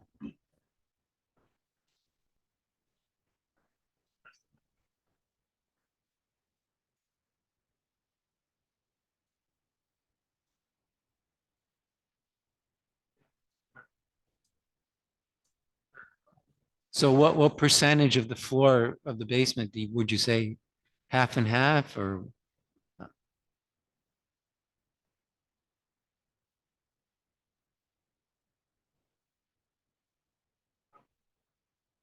about half? Yeah. Um,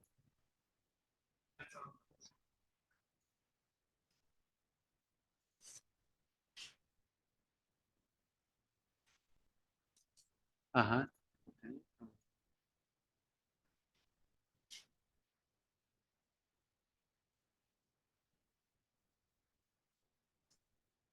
Well, I guess if that's the main thing, the flooding, yeah.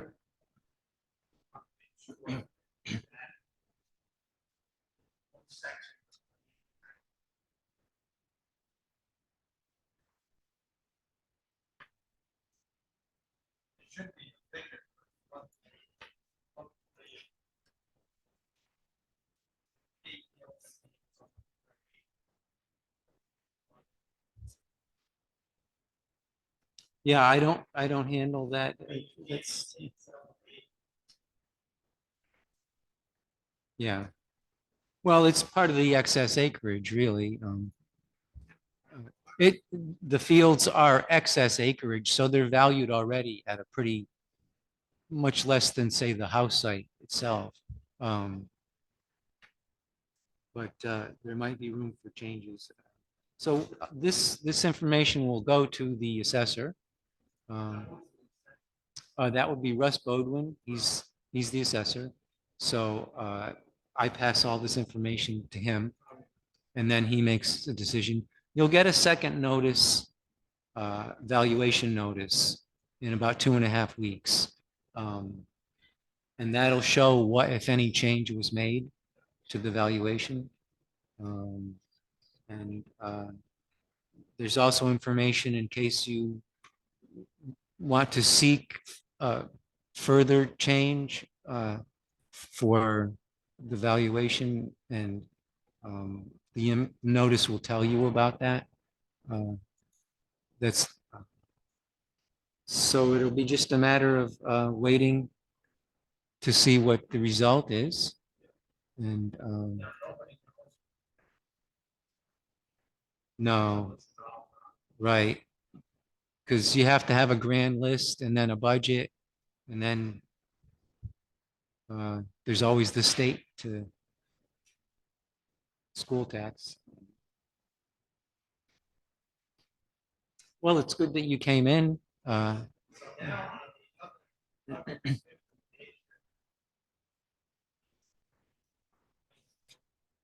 Oh, off Miller Road.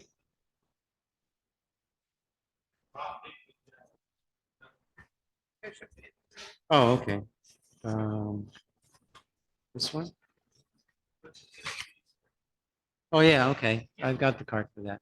Oh, yeah, Miller Road. Yeah. Oh, so Is this something that we should copy too, I think? Yeah.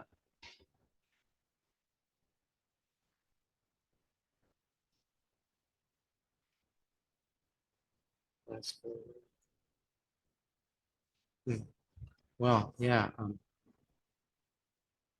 we could have a copy of this. uh, Great, thanks. So I see there you seem to be referring to the how the access to it, or yeah, no, um, it's a class 4. That's pretty rough.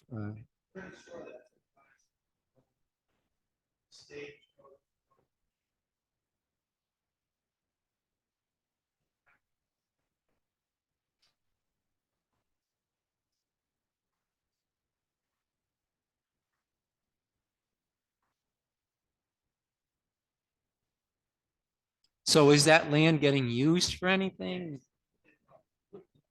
Oh, it's a woodlot. Okay.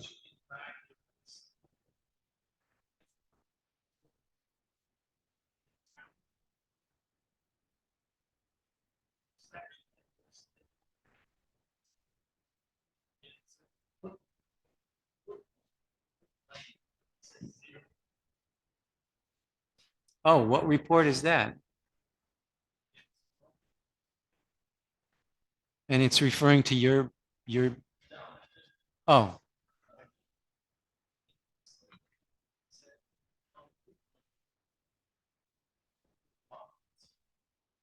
yeah, I don't know. Yeah, yeah. Um,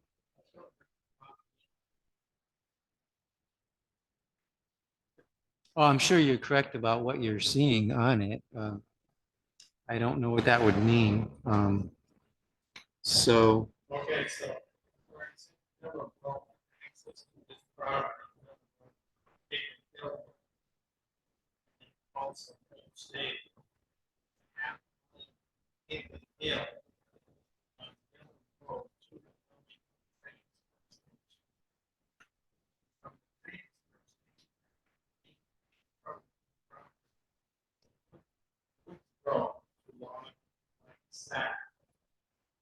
This is important.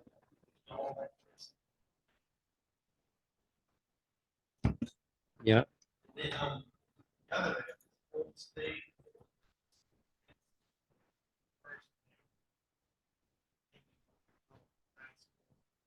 Oh.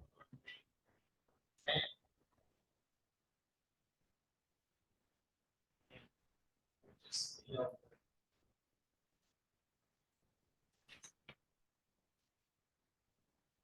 What's assessed?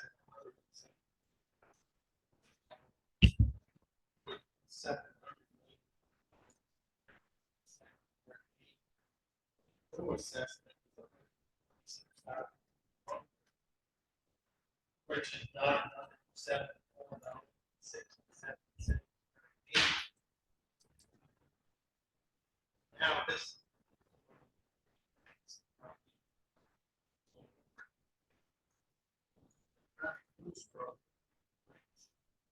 People in.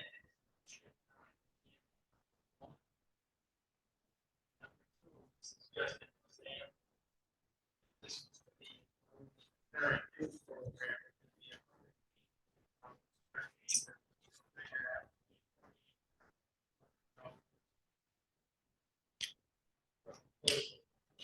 That's bad. Very useful. Like, state has to be fixed. Says that. I wouldn't know. Yeah. First,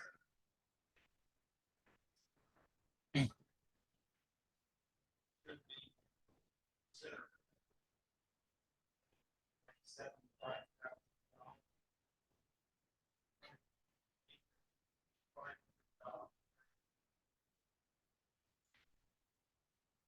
Okay.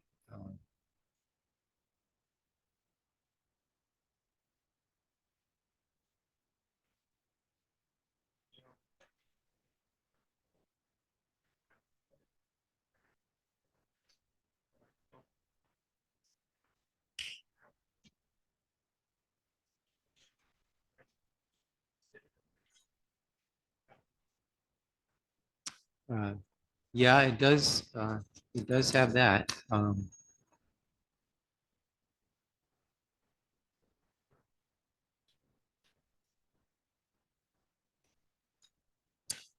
Okay, yeah, so the assessor will review all of the property information again, just to see if something should be adjusted. You'll get a second notice in about 2.5 weeks showing whatever change or no change. And then you can go from there if you want to go further for a different result. But it's good that you came in today. It doesn't hurt to share your information. Dan Bodwin? Yes. I'm the brother. Yeah, I'm the little brother. Yep. So, so I don't have all the answers, but you'll get the notice and we'll go from there. Yeah, you're welcome. Thank you, Chris. Nice seeing you. Thanks. So off the record, just to be waving you the other day, as on a motorcycle.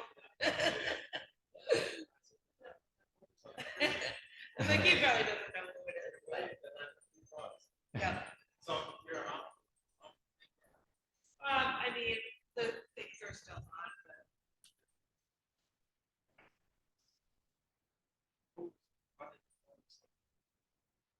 Oh, my boyfriend, BJ, Dick. Yeah, Harry.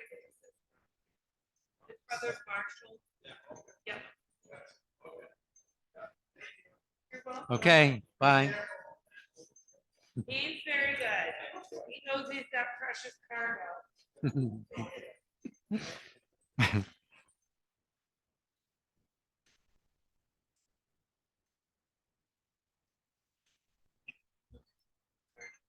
Oh, why is my phone ringing? Did you set a timer? Oh, I didn't intentionally set a timer. I guess I did that by accident. He didn't even use all his time. Oh, but he got here. Oh, yeah. I lost track of it with the time. So So our next one, we will be here in person. okay. They're up here.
Oh, wow. I haven't used it. Only thing Yeah. I feel like the less I have open, the less computer's working. Oh, Like stuff goes faster. oh, yeah. That makes sense. Yep. Could be.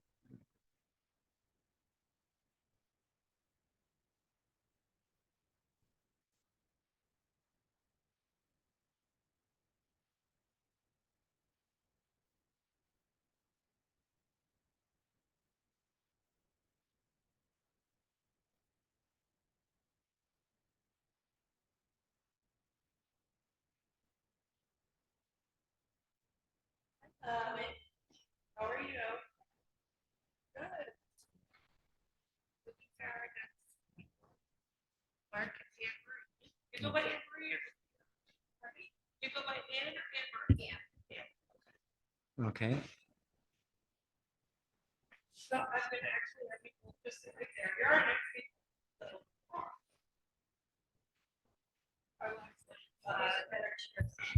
Yeah.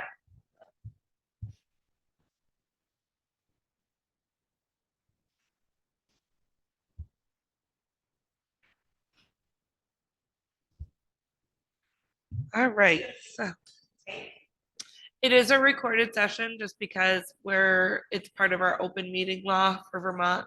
So we have to record everything. Yeah, it's a newer law. They just actually came out with it. We have to offer, like, some people meet through Zoom. So they'll come up on the computer screen. They talk to us through the computer. So it's easier to just use all the same thing and then we just record it.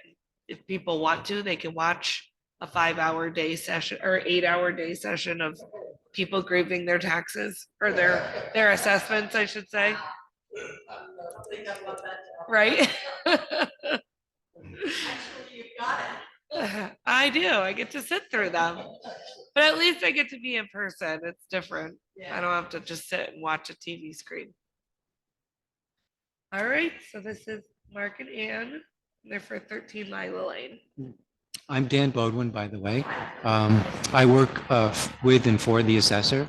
So for this part of the process, I am here to do some explaining, but mainly to hear whatever issues you want to bring up about your property, and I would take notes.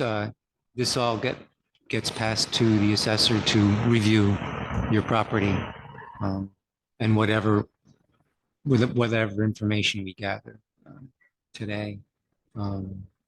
So yeah, you're welcome to give us your issues.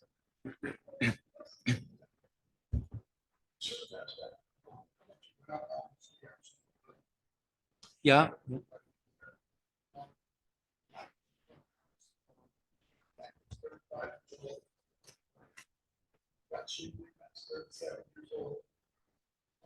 What's 37 years old? Oh, the deck, and what else? Oh, the shingling. Okay.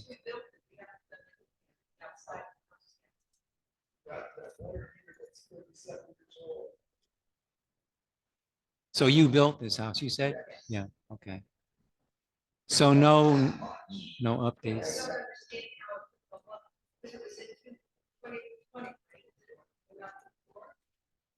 20, yep.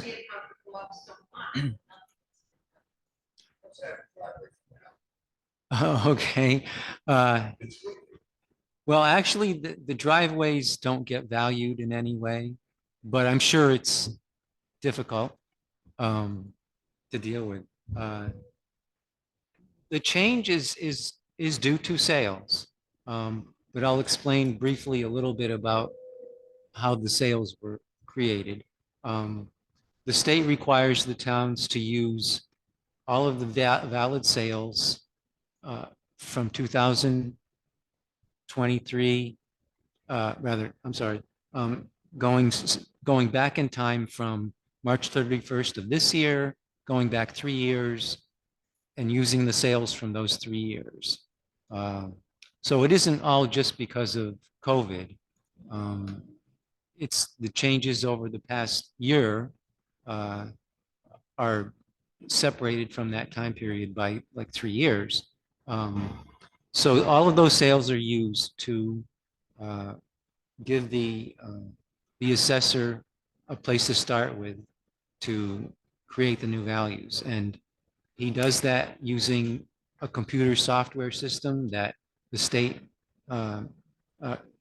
demands towns use to create new values. So this is all done the way the state requires it to be done.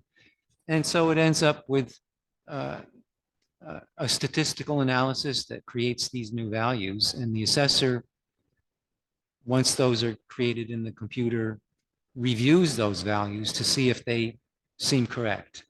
And the assessor is using his knowledge of how that system created them, and also his knowledge of reappraising towns. he's a contractor as well for reappraising towns and has a lot of experience with. Is it what? Oh, it's reappraising every property individually. Yeah. And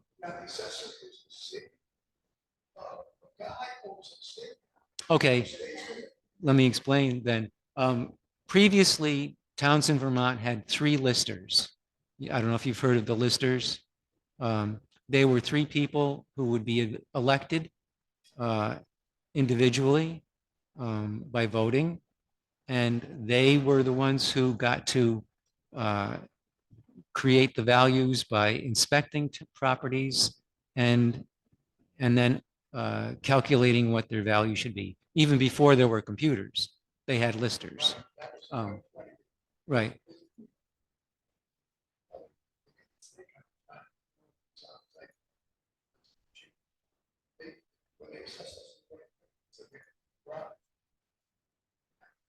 Okay, well, hopefully that was,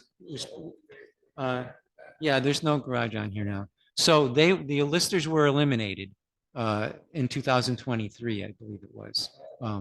So what happens is the towns, when they do that, they switch over to having a contracted assessor who is someone with assessing experience and who is available to be an assessor for the town.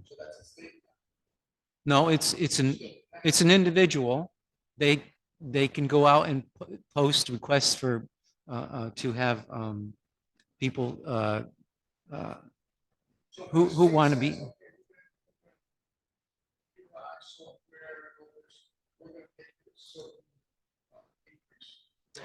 Not the state. So the assessor works for this town and works only for properties that are within Wilmington. So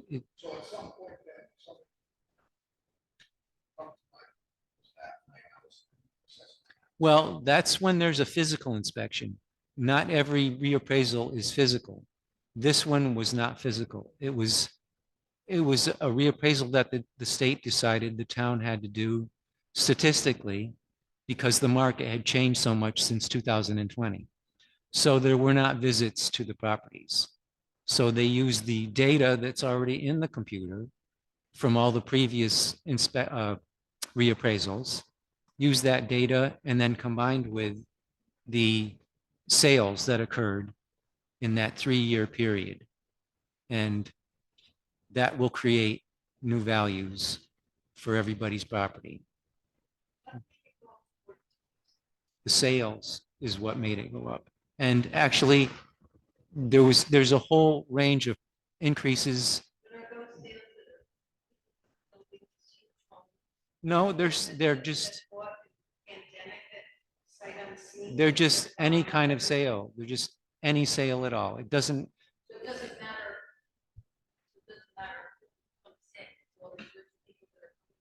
Right. Well, the assessing process is not able to use, it's not using theoretical things about them possibly leaving. It's just a person who owns a house. That's what it is. And paid so much for this whatever particular house it is. And that's what's required. The state requires them, and the state monitors how these things get done. And it's not as if the town is doing something different from other towns. And they're not. Well, we can't talk about tax here. This is the assessor's job is only to create the values that the town will use for your tax bill. And the tax rate also depends on what the budget is. So no, this isn't part of that process. That will be decided by your town government.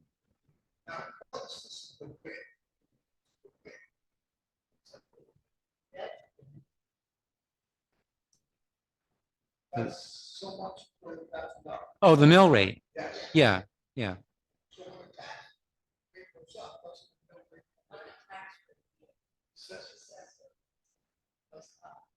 go up? It all depends on what the budget is. And the budget's, yeah, well, the town has to decide, well, what money do they need to run the town? But also, I guess there's the factor of the school tax is another factor, which is separate from this part of the process. So, Are the buildings in town assessed the same way, 14%? no, well, no, each house has a different value. It all depends on what type of property it is and what the house is like. Commercial properties are valued separately. So commercial properties are valued using commercial sales. So they don't mix those things. And Businesses? there will be some, but it's a separate, totally separate from what we're doing here today. Is it just Yeah. worth being with the empty buildings? And people are more a lot, say, really good. Oh, well, that's a whole different part of the process. Yeah, it's really, we're dealing with residential and also in some cases rental properties as well.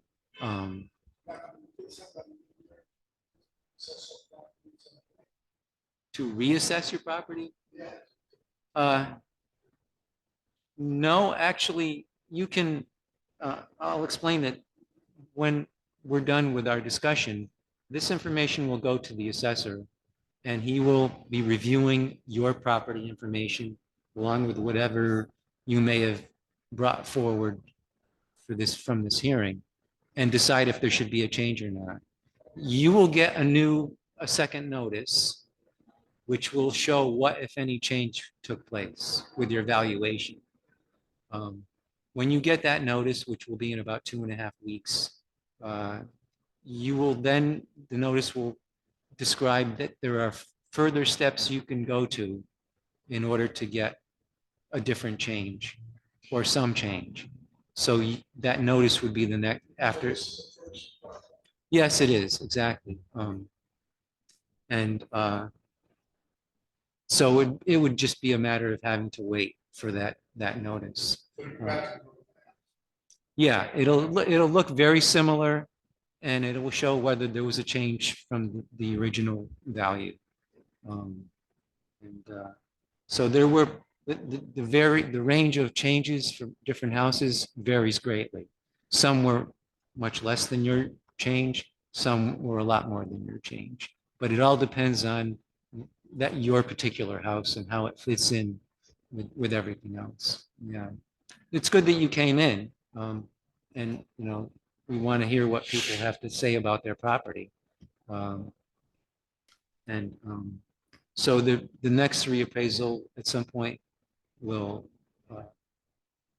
be a physical reappraisal, I believe. And so then there will be visits to properties. But this one wasn't, so that's how it was done. Well, thanks for coming in. It doesn't hurt to come in and get some information like this, and so we'll have to see what happens. Okay, you're quite welcome. You're welcome.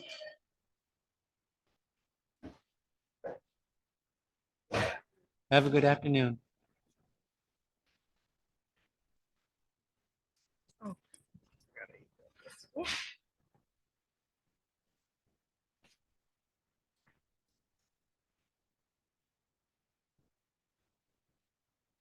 Okay.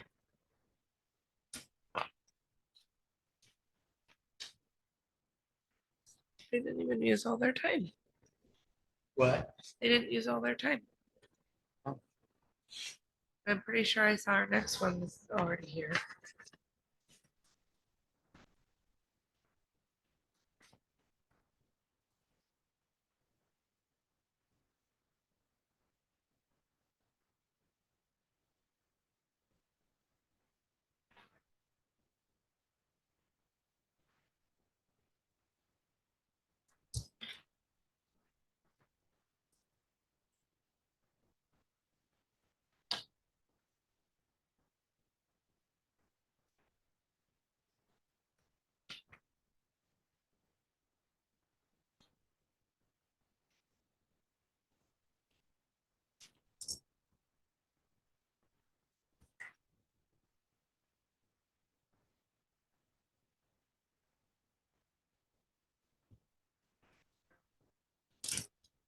Okay.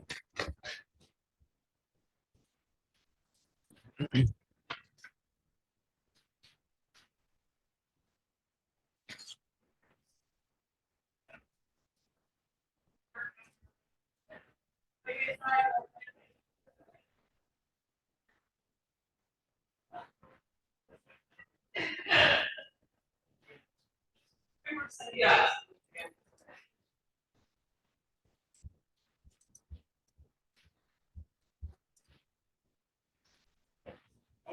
Hi, good afternoon. My name is Dan Bogdan. I'm okay.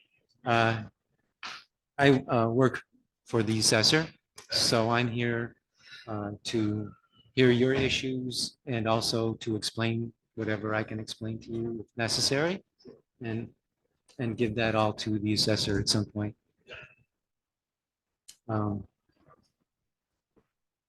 Oh, okay. So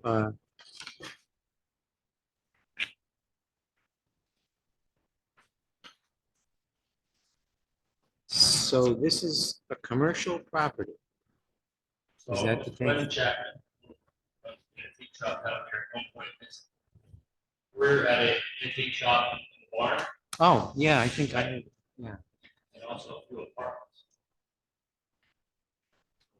Antique shop. This. We have one or four apartments, long-term rentals. I should mention, normally we were just doing residential properties for this part of the hearing.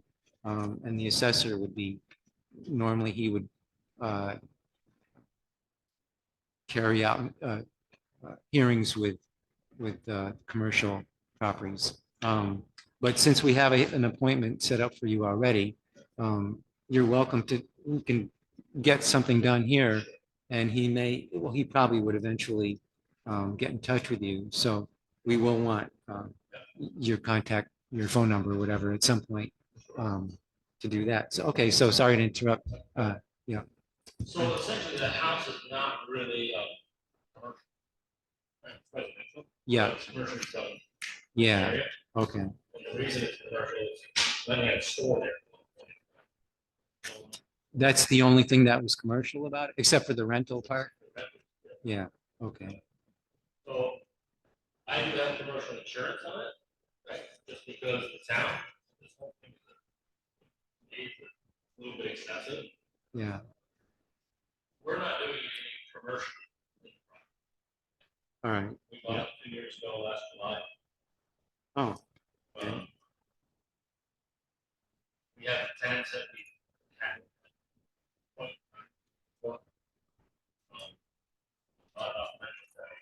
Uh-huh. So essentially to us, we live in a residential neighborhood without any commercial. That being said, our tenants, long-term rentals only, right? There's no short-term rentals here. Okay, Yeah. Make that reference to like staying here. Our tenants. 3 out of the 5, 4 apartments, and then the farmhouse are retired. okay. Fixed income that individual. One of them is selecting here in town. Oh, This is Fitzgerald. Got a family out back in number 40. Unfortunately, he's on hospice. So we're trying to care for him and Oh. think affordable in their family. And we have Gary Klein, who's 82 years old. He's been there for 22 years. I don't want to have to go to those retired tenants and have to explain that I have to raise the rent. Probably goes for $400.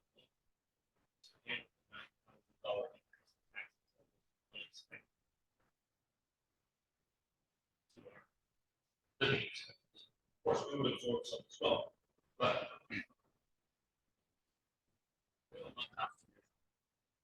yeah. with a certain tax rate, tax code, when you buy a house, your information, you know how much your monthly payments are. top of having tenants is like having teenagers who rent and managing people all the time. Yes. And you want to keep it affordable. You like the people that are in your little community like that. This right here, we can show up. This moment. Mhm. I'm doing good. I've owned 5 homes in my life. I've never had a double my tax rate increase. An escalation all the time.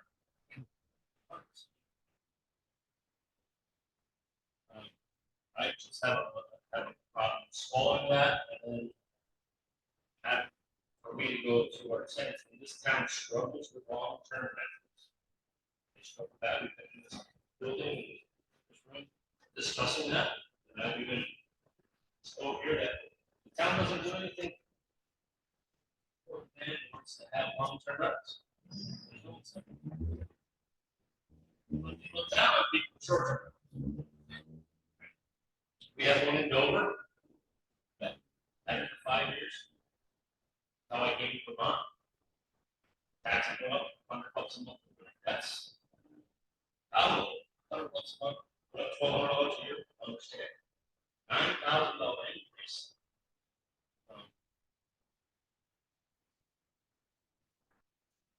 That's Martin's fault. Without any notice. I was just took more of a, and I know other people in town that are trying to deal with the same situation.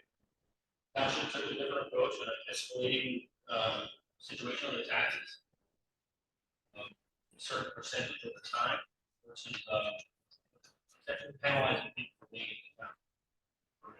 I've only lived here in this town for 2 years. I don't have a paved road, they don't have traffic pickup. There's a lot of things that I just start looking into and why am I here? Why am I paying? Never was a landlord before, right? It's very awesome, like living in that Maryville. I don't know how to handle it. Even the fact that we're not even not even a commercial residence. Yeah, I think the number of rental units is some kind of factor. I don't have all the answers on my fingertips. But I believe it's 4 or more is a certain category, but I don't know how that relates to. So it goes 4 in one building, and then we have the farmhouse that comes back. Yeah, okay, So that makes 5, but there's separate. yeah. I'll just make them. At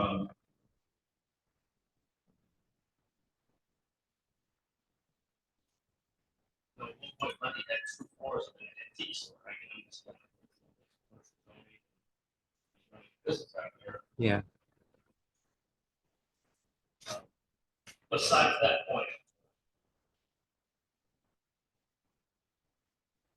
is this tax rate expected to be paid in August?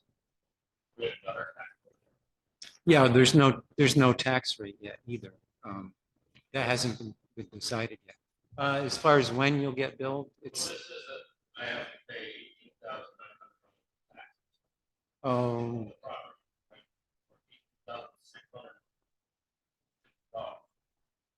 not based on this reappraisal number. Yeah, there's no tax bills yet. They haven't been generated.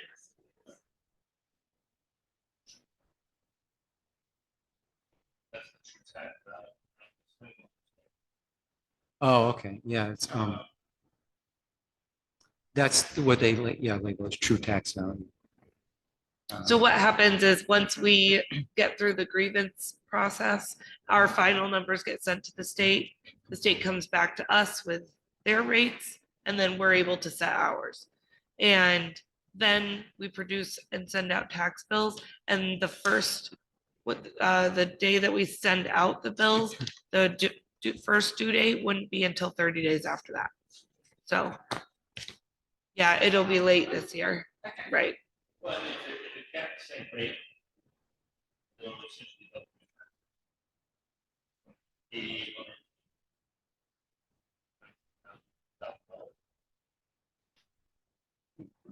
That's a theoretically, yeah. What I want to say at this point is, I believe this is something that needs to be dealt with by the assessor. So I would like to have a contact phone number so he can give you a call, which might come, I'm not sure exactly when, probably not this week. But I can't say, I don't know his schedule yet. But I think he certainly would need to get in contact with you and explain the process for the commercial end of things, or not commercial. So, yeah, you have a phone number for that? Did you say what for? Oh, Massachusetts? Oh. Oh, okay. Yeah, I live in Greenfield. So 413-320-0599. Okay. And his name is Russ. And he can certainly help you with all the explanation that you could possibly need. And possible. You're taking everybody's grievances and then bringing it to the town. How many grievances do you have?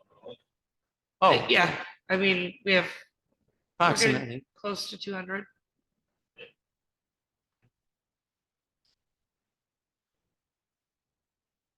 Yeah, it's hard to say. You never know. I mean, each town is different and each reappraisal is different.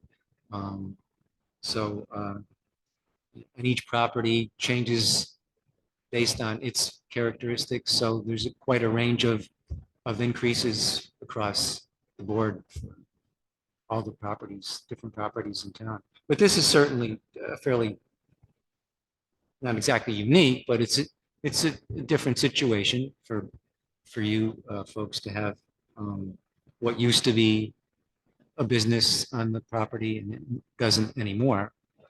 So Russ will be able to discuss that with you at length. So the tax rate is different in commercial? Is that what I'm understanding? Oh, I don't know about the tax. I wouldn't say anything about the It's tax. just that Russ handles the commercial ones. He handles the residential ones. That's why. So, yeah, I guess that's as much as we can, possibly get done today. So keep patient for him to call. We'll go from there. So we're still estimated by the end of this month or next month to get tax bill?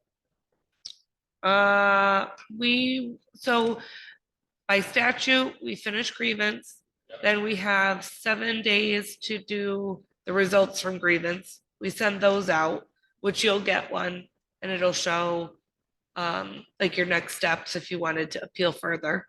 But you're at least, this is your first foot in the door to get your appeal going.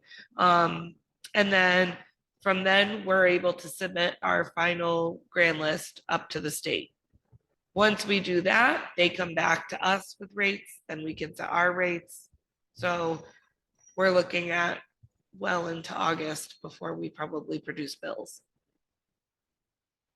So then, so then a date for the first date of payment wouldn't be until 30 days after that. So we're everything's going to be pushed out.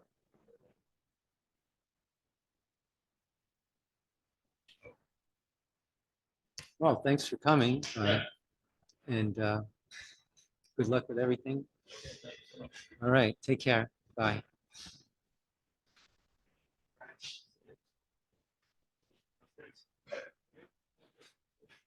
We're back. I got all this stuff.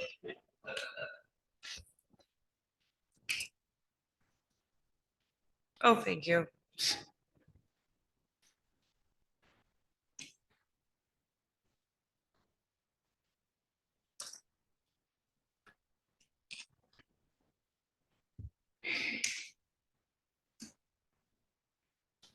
Our next one, Betty. Oh, okay. Betty, Betty and Roland Baby. their Wow. name.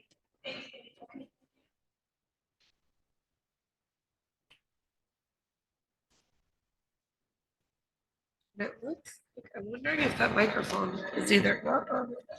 Yes, we are ready.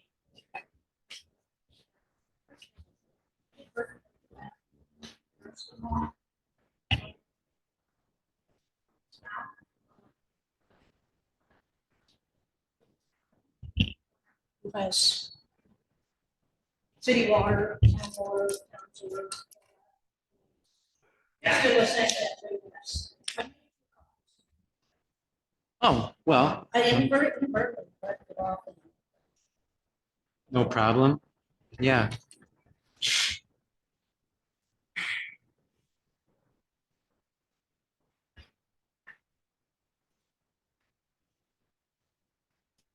All right, so I'm just gonna set a timer, so we just kind of keep to our That's fine. time schedule Sure. here. I'm not very good at this kind of thing, speaking in front of people, but. Oh, do It's what I just, can. it's, I guess my basic thing is, my house is 200 years old. okay. Yeah. And Wow. I haven't done a lot to it. It looks like I have on the outside, because I try to at least keep it look decent. But the inside, not so much. So you So, haven't done much I haven't done, updating? no. So what I guess I would ask basically is for an actual physical inspection. The last one that was done was in '08. They came over and took a look and they said, yeah, you're gonna drop a little because it's just not up to par what it Uh-huh. should be. We have a dirt basement. I have a dirt garage floor, it's old. Yeah. But- This reappraisal was not a physical reappraisal. Right, right. Oh, so you're aware. But what I would say is I really think that some places should actually have physical. I know it's impossible to do in 2 Well, days' time. well, we can you know. do a lot of, by discussing the property, the interior or whatever you want to discuss. We certainly, and what I do is I take notes and whatever we get today for information gets passed to the assessor, Okay, and then he reviews your property, and as well as taking into consideration what you may tell us today. right, right. And so it's the next best thing to Mhm. having an actual visit. Right, right. And Um, did the house change much since the last time someone was No. in it? No, So I it's, did- I mean, did it get worse or? we actually did redo the front porch because Oh. that was like leaning towards the road. So we did redo that. Oh, okay. Because it was, you got to do basic things. Yeah. And then after Irene came through, we redid, well, Irene caused both of it, the front porch and the back room. So we redid those 2 rooms. Mm. Um, But it hasn't gotten, you don't have anything bad things happening, right? No, No. no, So no, it's- nothing's crumbling or Yeah. anything like that. But it's just, like I said, it's a dirt basement. It's just hard. When you use the Um, comparison that I handed you today, there's a guy that lives right across from the library. His house is probably comparable to our age house. He's on comparable size land, town Yeah. water, town sewer. And he's below 170. So I don't know how it gets, we both have basically a quarter of an acre of land. And it's Yeah, not much, so let's see. Well, this reappraisal used sales that took place in town over a 3-year period, ending in March 31st. You've probably heard the housing market has kind of Going inflated. crazy. Mhm. And that's mainly where the change comes from. But not every house changes in the same amount of percentage or total. And so even though you haven't changed anything, the market has changed, or it's gotten more inflated, so to speak. Okay. And that's why your value went up. But the house that I gave you today is basically the same size, but he's still below 170 and I'm at 230. I don't understand. I guess I just don't understand how it all. Did you say 170? He's below 170, Allen Hall. And my house is at 230. With the Oh. same amount of land, Okay, same, yeah. same thing. So Oh. I just don't know, is there different formulas for different spots? I don't know. Well, it depends on what the difference is on the property itself. The structure and the land could be different for various reasons.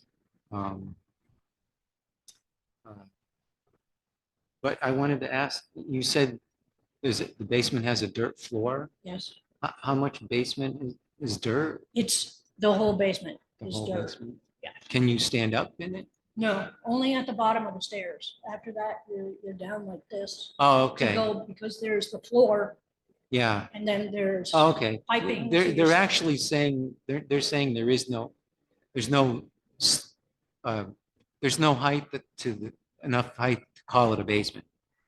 Not really. So It's not a full basement by It's any saying, means. it's saying there's no basement, basically. Uh-huh. It's crawl space, Yeah, pretty um, much. Right. but you can go into it. You can go into it. Do you yes. have anything to do? Is there anything in there that's, My furnace is down there. oh, the furnace actually fits Yep. in there? Yep. Oh, okay. Yep. So you got a low furnace then. Yeah, well, it's an old dinosaur, so Okay, it is. but it's it old. works? It's old. Yeah. It's old, and for some reason during Irene, one of our water pipes broke. We were down there, and Roland actually shut the furnace off because the water was starting to come in. the Oh, basement. yeah. And it was the only thing that saved Bertha, I call her. You Oh, know, so okay. it still works. It Yeah. still works. Well, but, that's good. you know, Um, but Are there any other major significant issues no, that, I guess you probably call it the garage, which it is the garage, but it's a dirt floor. It's not drive-inable. It's, there is an apartment up there, but it's not being used. My brother passed away in 2020. Uh-huh. And it's not going to be rented because I can't afford to fix it up properly. the garage part is attached at the back of the house? sort of? Yes, yes. Okay. Yep. So there's 2 floors to that garage, is that it? To the garage, yes. Okay. Is But I the lower basically- part all garage? The lower part is all garage. Yep, it's Okay. dirt floor. And then Well, we put plywood on it, but it's dirt floor. you put what on it? Plywood. Oh, plywood, Yeah, and it's okay. old. I mean, we put it on when we moved in 25 years ago. Oh, the so- garage doesn't have a slab or anything? No, no, Okay, no. I printed this. So it's- Another one? it's dirt. Yep. Um,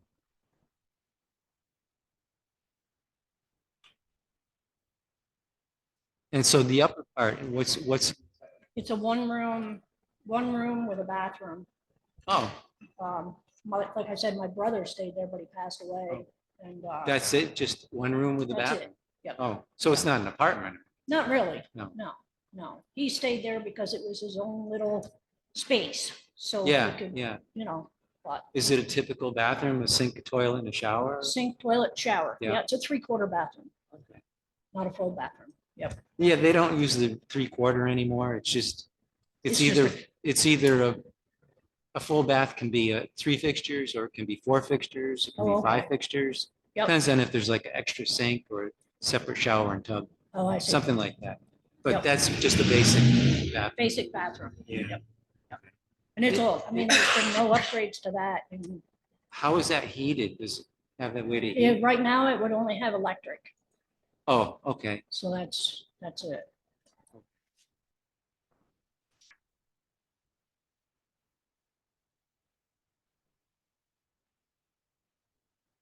And the heat for the main part of the house is that hot water? oil? There's forced hot water from the furnace. Okay. But I use pellets also, pellet stove. Oh, okay. Wood pellet stove? Yep. Yeah. Yep. But you can heat, but mainly the house can be heated all over with, It could, yeah. it could.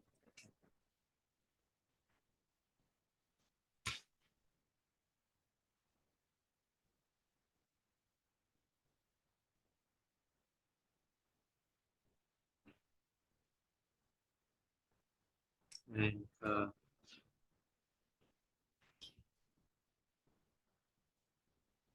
so there is a second floor on the main part of the house, Yes. 2 bedrooms upstairs and a bathroom. a pretty low, narrow kind of space. Yeah. So it says there's two bathrooms. So that would be, there's one in the house, the main house? There's, on the main floor in the house, there's a full bathroom. Then the second floor is a half bath. Oh, there's a half Just bath a in the toilet and a sink. Okay. Yeah. And then there's the bathroom in the garage, On the, over the garage. over the garage, Okay. there's a full bath. Okay. Yep. So, Used to be called 3/4, but you said it's a full now. yeah, yeah. Yeah, yep. There is.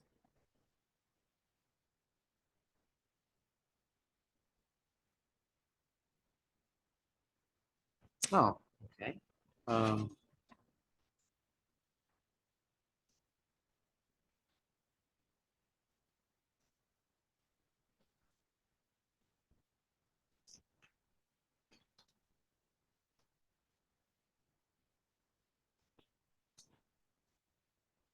So I guess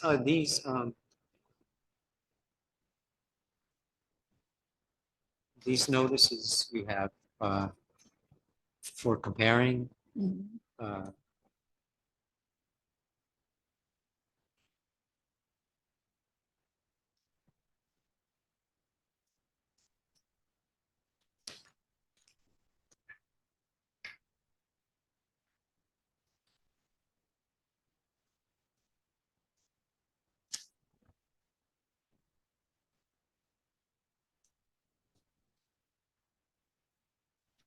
Well, what will happen is this information will go to the assessor,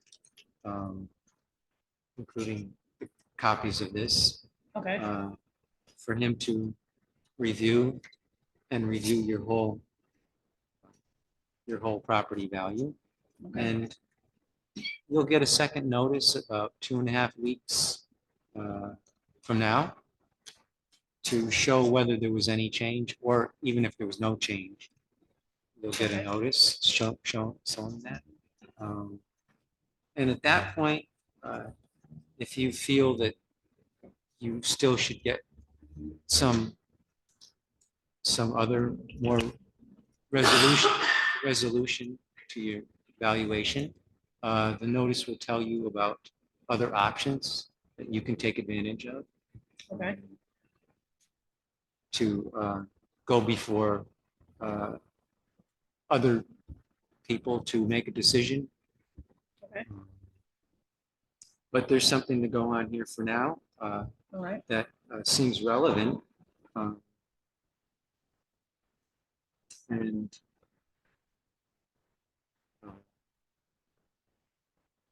we'll just have to wait and see Okay. what happens. But it's good that you came in. It's definitely been helpful. Okay, And so, as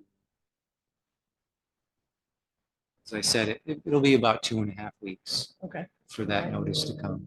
Okay. all right. Well, thank you very much. Well, okay, All right, take care and good You luck too. with everything. thank you. All right, thanks, bye.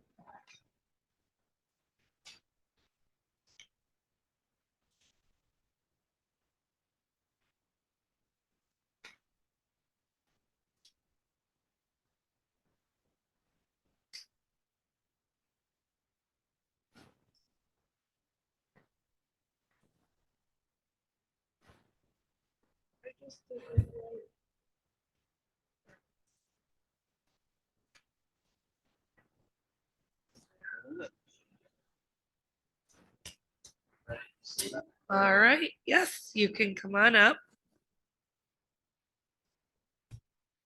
So this Maybe you want a break. Kevin Seaman. Oh, No, we're okay. This is the same what I did, but I found a typo, it's just a minor typo Oh, really? on one of the statements.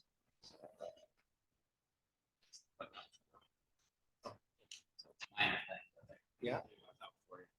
Okay. So I'm just gonna set a timer just so we stay on pace, but again, you're early, so Okay. we're doing well here. How many more days you at this? This whole week. Okay. So far, I'm still getting through the people that actually still made the deadline, trying to set them with appointments. Oh, So we'll okay. see how far out those go. Okay. Hopefully, we will wrap up on Friday. Yeah. Well, good luck. Good, thank you.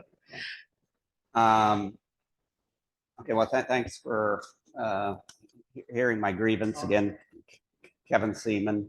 My name's Dan, by the way. Nice- So I work for the assessor, Okay, and for the purpose of this hearing, I'm here to do some explaining, and mostly to hear what homeowners want to say about the property.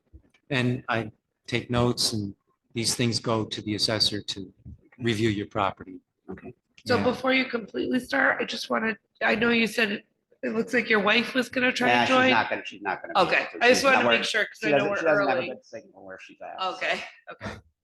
Just wanted to be sure. She's out of town, but she's still, she's not any better place than here for a signal. So anyway, I don't have a lot to add from what I, put in here, and I understand it's, I mean, I was a little shocked when I got my change in appraisal notice, and then I understand now, and Sarah, I've hounded Sarah a couple of times, so again, thank you. Oh, that's good. So I understand, it's a townwide, reappraisal, and I guess a lot, or I don't know, maybe most of the properties, went up. And then and some significantly like ours, I guess. But I was, when I compared my, increase to the increase in my neighborhood anyway, ours kind of stuck out, especially the land value went up as well. But that was kind of all comparable, between the various properties in our Yeah. neighborhood. But the dwelling value just really stuck out, going up 76.5% compared Okay. to an average of all the others of about 40%. So I guess Yeah. I'm just trying to understand, or I did some more work to try and understand why it went up so much, and I, didn't fully figure that out. I also compared. I did get the property card for mine and a couple of others. I didn't ask for all of it in my neighborhood, but I did. I focused on, there's 3 other properties that abut ours. And so I focused on those. And when I compare the value per square foot for those compared to ours is still higher. Even though 2 of those abutting properties are actually graded higher. The one is graded the same as ours, and 2 of them are graded higher. And our square value per square foot is still higher, which kind of stuck out, to me. And when I'm comparing these, I took the computed value off the property card. So I know there's an appreciation factor in that. So I did this, pre depreciation. And then doing the square footage, I also, not all of them have garage. We have an attached 2-car garage. Not all of the properties I was comparing to had attached garages, so I took that out for all of them and coming up with the square value, the value per square foot, and it's still, ours still seemed high compared to the others, even though they're all graded, similar or even higher. So then but looking at the property card, what did stick out was the finished. What is it called? The basement finish amount of about $85,000. And when I compared it to the other 3 that I had property cards for, and they all have finished basements, the $85,000 was significantly higher than the 3 I compared to, and which really stuck out because our basement isn't. It isn't completely finished. I mean, all there is down there that's planned to be finished is 2 bedrooms and 1 bathroom, which are, I wouldn't even call fully finished. They're sheetrock, but we're using them, but they're not 100% done. So the finish, the percentage of the basement that's finished for ours is much lower than all of the others. So that kind of stuck out to me. I even found 2, which I think I noted in my presentation. Not the not the abutters, but two of the other properties in our neighborhood that have nothing added for finished value of the basement. And then I know they both have finished basements, so. Oh, really? So I was just, I guess I don't understand what goes into that Yeah. finished basement number, Well, but it definitely yeah. seems high for ours. That's a good question. And yeah, glad you bring it up. How finished, how unfinished is the basement, percentage wise? I mean, I mean, the two bedrooms and the one bathroom that are finished, are mostly finished, is about 400 and, I'd calculated it, what was it? 440 square feet. Square feet. And how much was in the plans to finish? Well, the plans contemplated about Square footage. 1,700 of it, but we never, you know, it was put in the plan, so if somebody wants to do it, it was never Yeah. our plan to ever finish that. Okay, that's relevant. But it impacted, you know, how they did the supports and so forth, so they needed some of those walls to support upstairs, so. So,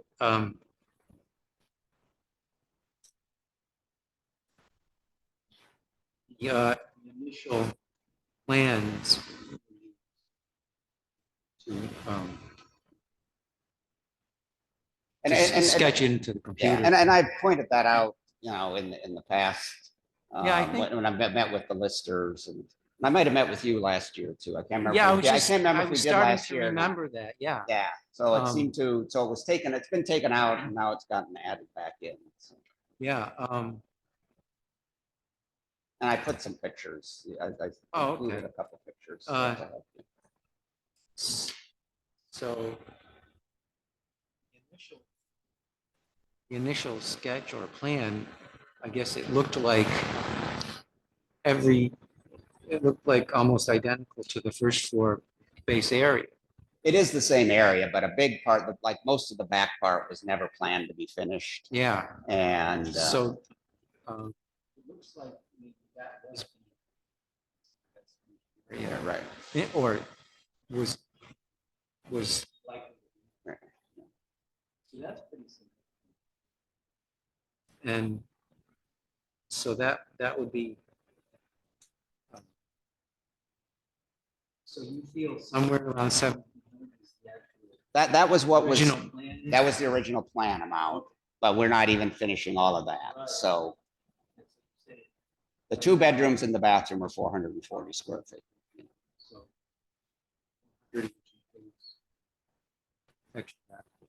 or the addition of that. The plans had a fourth bathroom down there, but we're not doing that either. So it's roughed in, but it's not, it's just. There would have been two downstairs, but so there's a second one down in the basement that's roughed in, but there's nothing in it. So, Oh, it's roughed in, okay.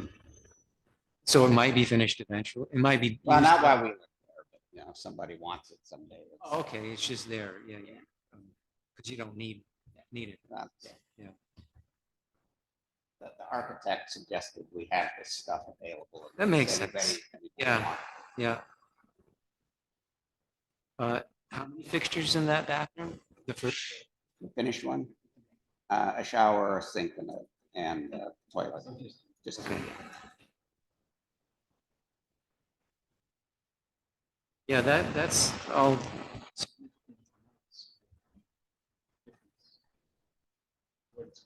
Right.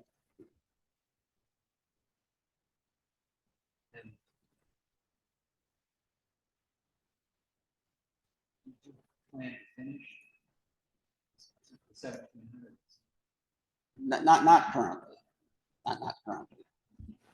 So it could be, I don't know exactly how the assessor will handle, but when something's considered incomplete, it's understood that it will need to be verified when it does become complete. Right. Or if it never becomes complete. So that would be that's kind of a separate issue, but at this point in time, it looks like the 400 square feet is the relevant value or valuation work, right, for the lower level.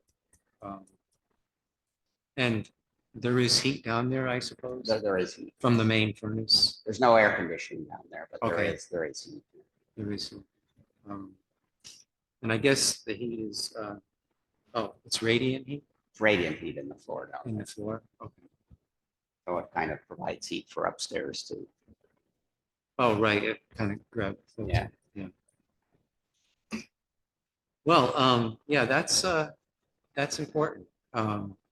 It should be a fairly significant change if that's what he does. Right. I shouldn't really speculate. Right. But it seems fairly likely.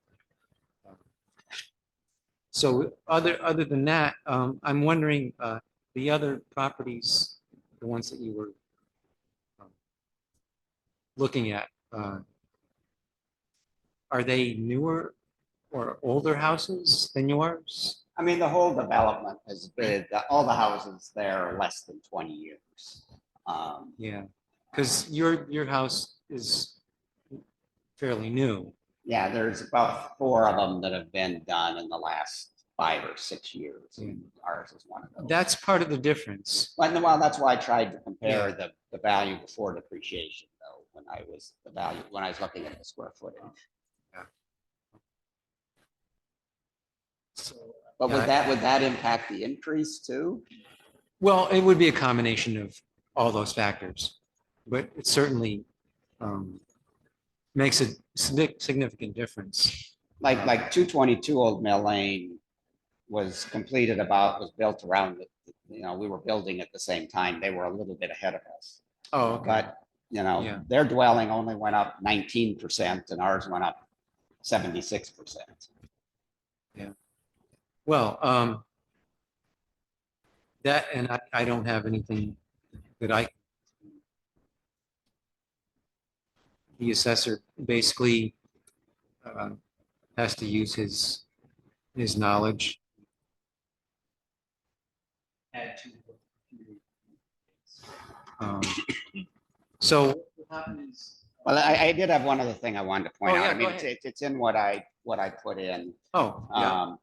And maybe I'm looking at it wrong, but I did notice, and that was probably the same in the past too, but I did notice that the way the calculation, because the card Sarah sent me had the detailed calculation on it. Right. And I think I figured it out, but They could be a little confusing. Good for you. but it looks like, and I knew that the garage, and I can see the garage separately on the property card was like $24,000. And that's comparable to the others. But it looks like that, there's a grade adjustment.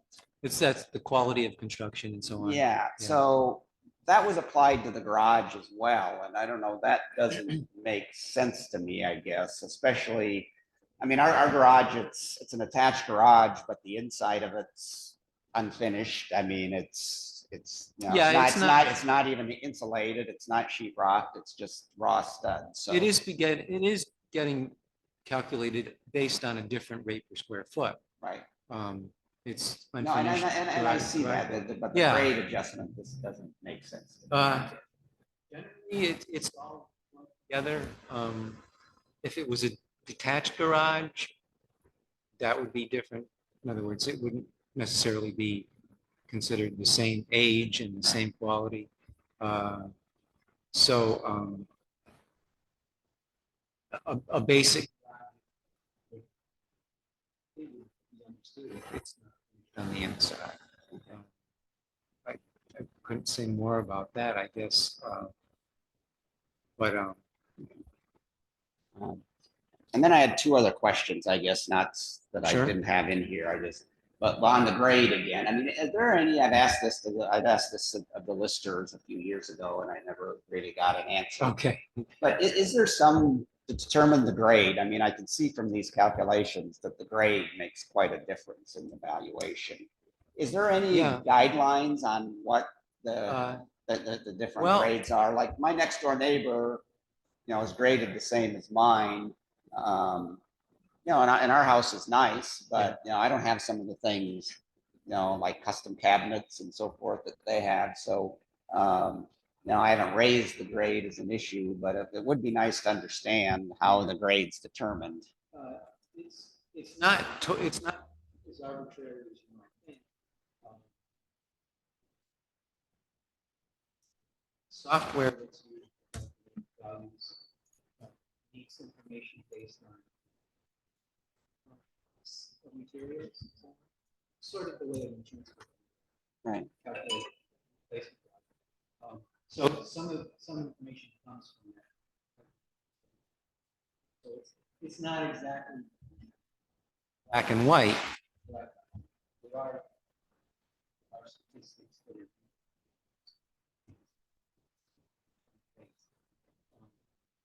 and listeners got to look at properties. They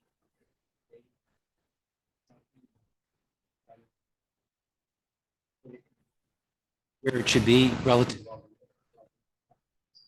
That's part of the experience. Values are and where the grade. So the assessor has to ask using more than one. And in the end, it should represent a realistic value. The grade is hard to say. Well, you have it valued higher than I have it insured for. Oh, okay. So I have, when I got this, I haven't called them yet, but I guess I do want to talk. I'm planning to talk to my insurance agent too. It's something to compare to. Yeah. It's not something but well, do you have a value? Well, I put something in there. I mean, I took out the basement and I took out the garage adjustment, but like I said, didn't really understand the garage adjustment. So yeah, I wouldn't have. It's probably, it's the basement is what especially when I compare it to others and see some have no adjustment for basement finish. Yeah, that's, well, we look at it if it was, well, investigation, but it's unfortunate. Some information doesn't get seen. I understand that. If nobody got into the house, for one thing. That's one way that there's missing information, but I can understand you. So anyway, you'll be getting another notice. Okay. Okay. Even if there's no change. Okay. So, Yeah, I'm aware there's other avenues. So yeah. so it's a matter of wait and see what assessor does. Some of these black and white facts seem pretty. Okay. All right. Good that you came in about it. Okay. Thank you. Okay. Well, yeah. Okay. That's what we're here for. Okay. Good luck getting through all of this. Thank you.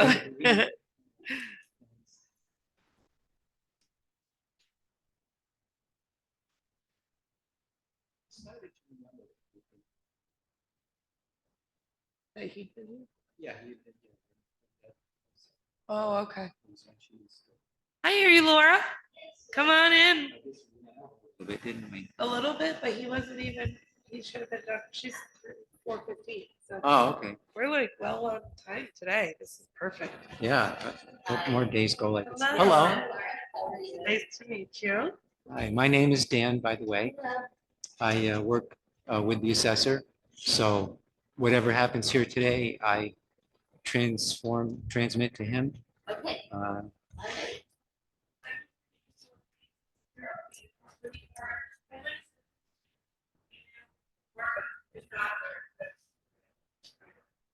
Thank you.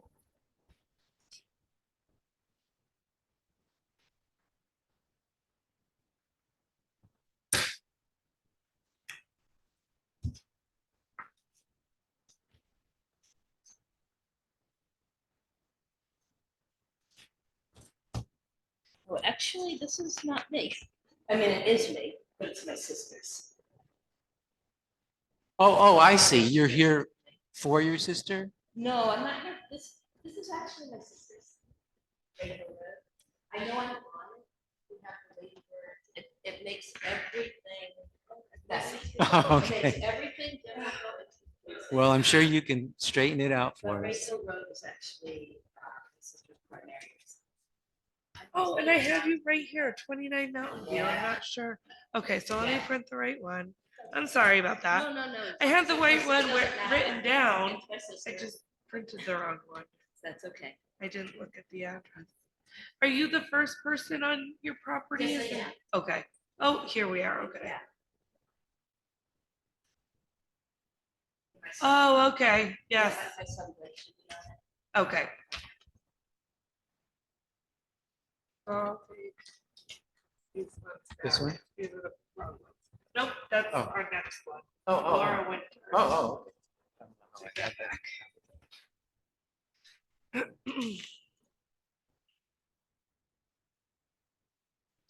There we go.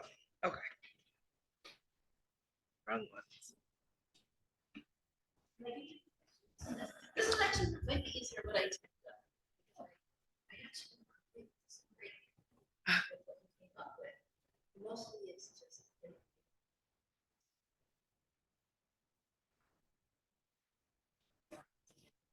Okay. Oh, well, we want to hear That about, was a little kid. Yeah. And if it makes any difference, that fortunately I'm not able to. Right, That's good. right. Okay. But I can show you some pictures. So I just want to Anything put, at all? I'm gonna put a microphone in front of you, or it's up to you. If you want to pull up here and sit, Yeah, yeah. sure, and then Yeah, I can. I'll just pull up this. do you have this in digital form by any chance? Have these photos in digital form? I downloaded them to my computer. Oh, okay, because everything that we do here goes to the assessor, Okay. and it's very convenient if we have them as digital to just transfer to him. And who would I send those to? Oh, well, you Or would not? to My Sarah. email, And your email is on the which form? assessment notice. The original notice? I was gonna say, did we only speak over the phone or did we? No, I actually emailed with probably you. Okay, yeah, that would I be would- me. With someone. Yep, that would Yeah, be but Sarah. Yeah, because I needed a later time because I'm working at the Oh, Summer Wings program. Yes. And yeah. Charlie made it here because I had to let my dog out to pee.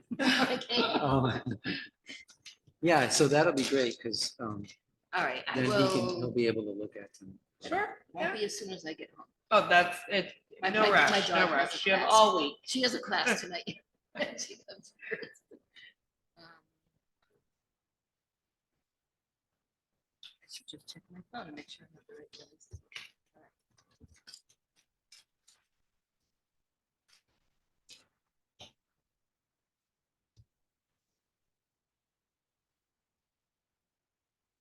I'm not really checking in things, other than make sure I have your correct email, that it really is. Sarah. Yes. Perfect, that's me, yep. All right.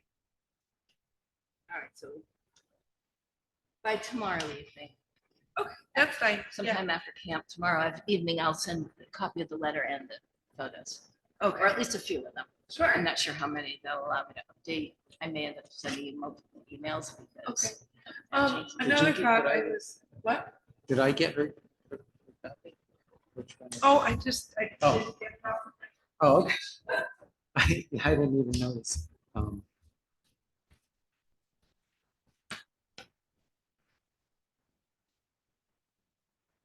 Mountain View.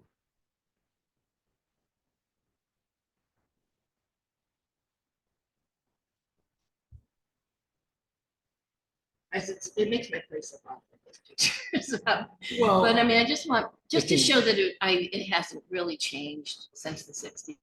No updated fixtures or tub or slate floor. Yeah. don't you miss the 60s sometimes, though? I don't miss the shag carpet No, not. or any of that that my dad installed. I'm being facetious here. I don't miss that.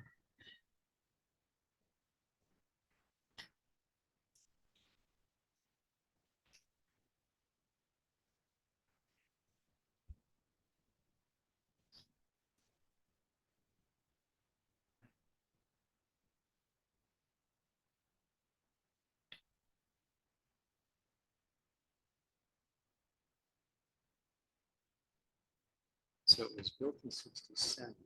Yeah, Mhm. yes, I carried a lot of rocks for the fireplace for my dad as a little girl. Oh, you helped? Oh, Well, doing things like that. yeah, yeah, Yeah. simple things. Yeah, my sister was a few years older and she Wow. was able to help a little more, Okay. but yeah.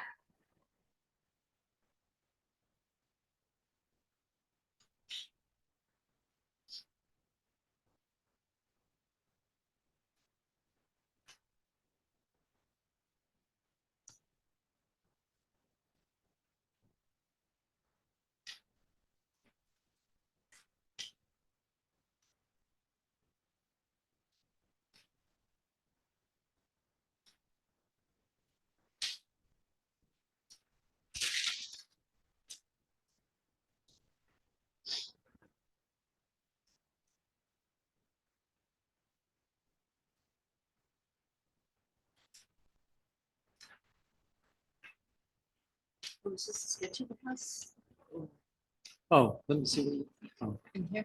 yeah. So it's a footprint, Okay, and then this represents. okay. And so these are measured.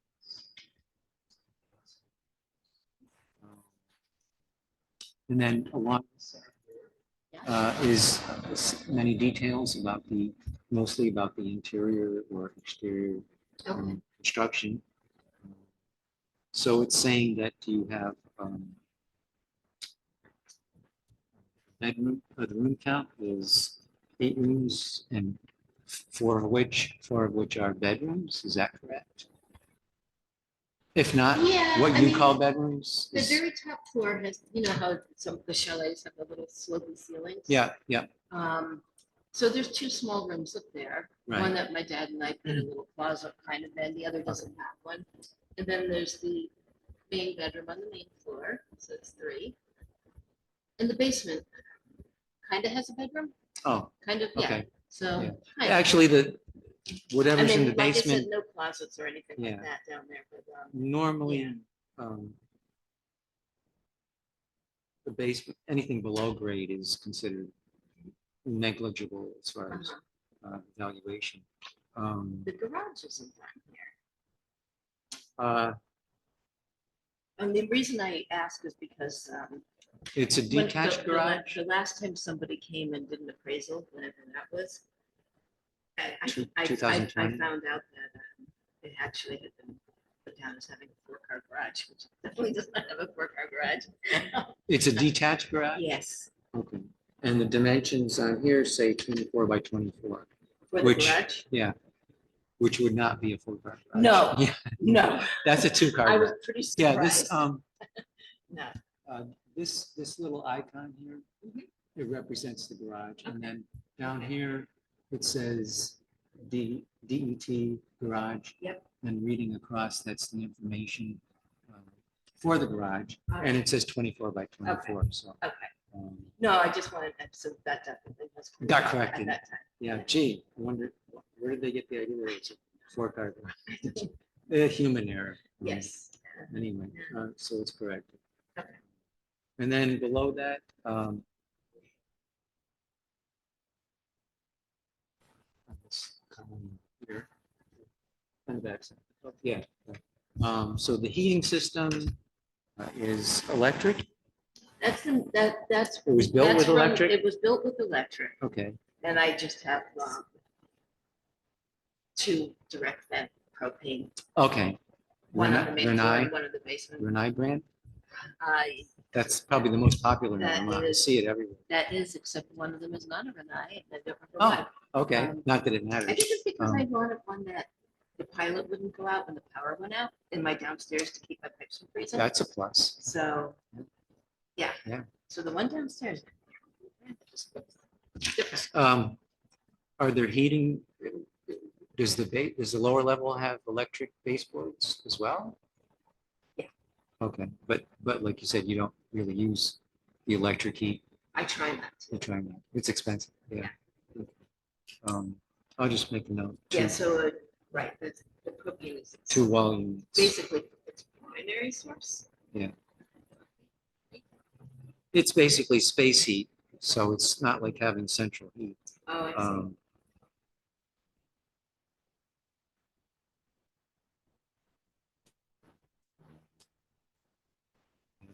Uh, Let's see, so bathrooms, let's see.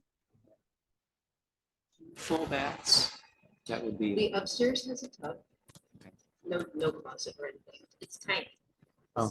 You know, it's a sink, a toilet, a tub. right, And the downstairs has a shower. sink, toilet, shower.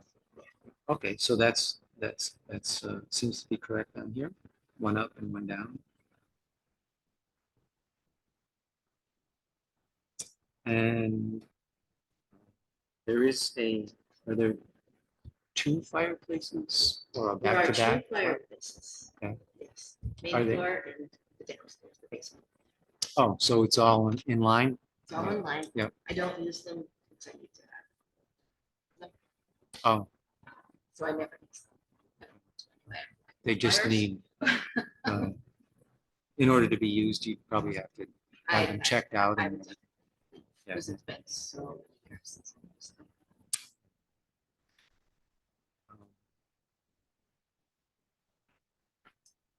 Seem to be covering most of the basic information.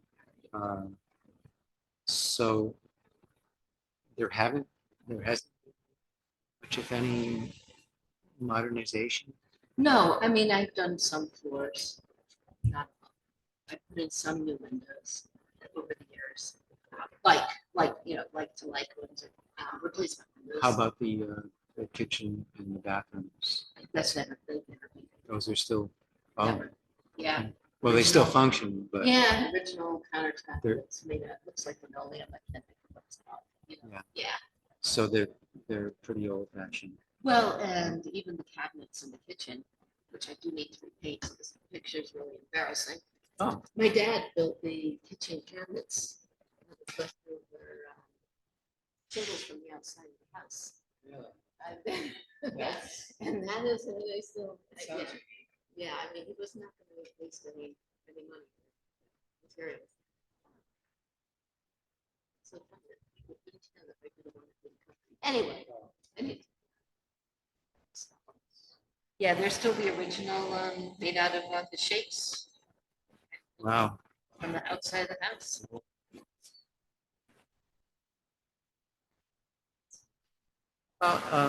Insulation, is it adequately insulated or not? I did actually add some insulation. Oh, Yes, and the top part.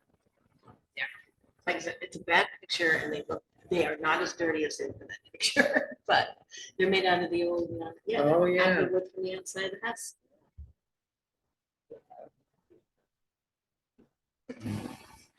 Well, because I need to repaint them. But I'm working summer school this year, so I may not get around to those projects.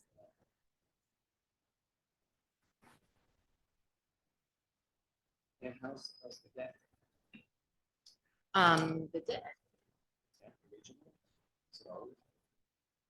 The deck's always been there.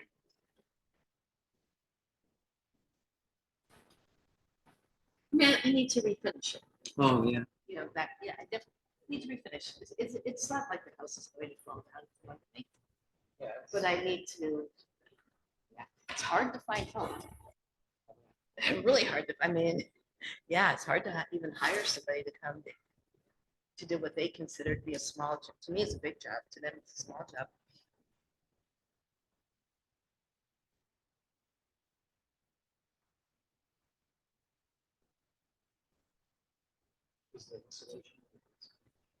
I honestly don't know how much it is because it's cinder block, and I don't think there's a ton. Oh, yeah. Oh, yeah. Oh, yes. I mean, there is some, but like my dad said, in those days, electricity was 2 cents a kilowatt, and no one cared. And they, yes. That's so crazy to think about. Not only that, he was a licensed electrician. Wow. And the power company, was really electronics engineer, but he also was always an electrician. The power company up here in Vermont actually paid him to run his own electric. Wow. So I know. Yeah. Yeah, he just passed away last year. I'm very, but yeah. What's this? That's just a big, one of the big cracks in my garage floor. Oh, It's not in the house. okay. That's, again, the garage is kind of last on my wish list, but someday it'll need to get refilled in and sloped out properly.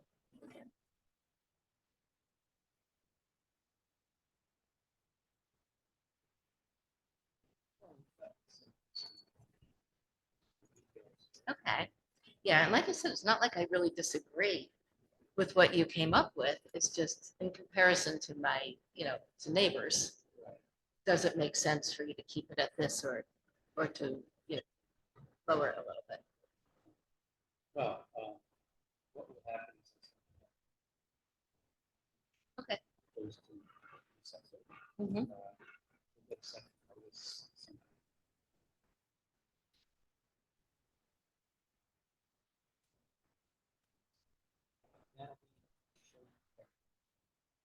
Okay.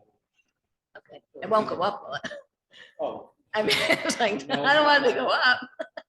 All right. Unless you find out something. Yeah. And so that notice will also. Other options needed to see further. Okay. And All right. When are our property tax bills coming out in that case? So Or what or does happens- this not factor no, in? it's all part of that. So when, It's all tied in together, so there's certain deadlines. So we, as the town, have to get through grievance. Our grievance, then the final assessments get sent to the state.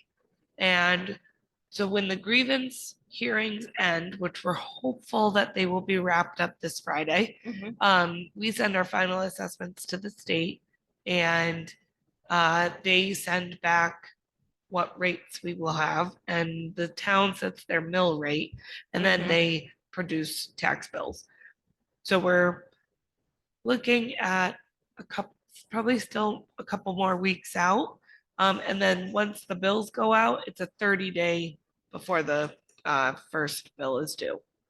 Okay. Will our bills be on time, due in August, or do you think that they'll Oh, be delayed? that date will get pushed out. It will get pushed out? Yes, Okay. absolutely. I just don't want to. Yeah, it's a statute that we can't, our first Okay. due date cannot be less Okay. than 30 days after bills are All produced. right, because I can still hear my dad, even though he's passed, saying, "Did you pay the property tax? You don't want your name in the book."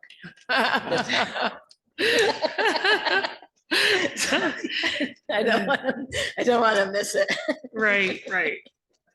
All right, so they haven't been mailed yet. I don't have to worry. No, yeah, we All can't right. produce them yet. Okay. Uh, Oh, I actually wasn't really showing that. I was just showing that actually, well, it is actually kind of a hole inside of the outside. Yeah, I thought that. Just that, when it just needs to be restained, repainted, the trim done that. But I wasn't trying to focus on the hole. It caught my eye. Yeah, I can see that it would. But I was pretty tired when I was thinking, I need to print out some pictures quick. So, Yeah, you could have called that. okay, In a farm or something. that's true. So I stopped at Walgreens on my way home before coming. All right. Well, Yeah. yeah.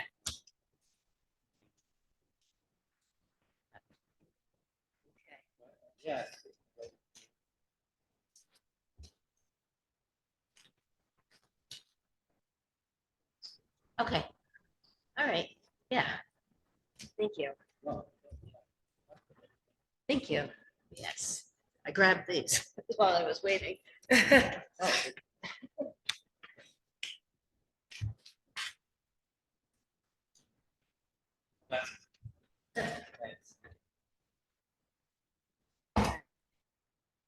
hope I'm your last one today. Oh, not quite, but Okay. almost. I think I'm the last one, right? Sean Clancy's here. Yes, yes. So we have Sean and he is Somerset House LLC is what the house is under.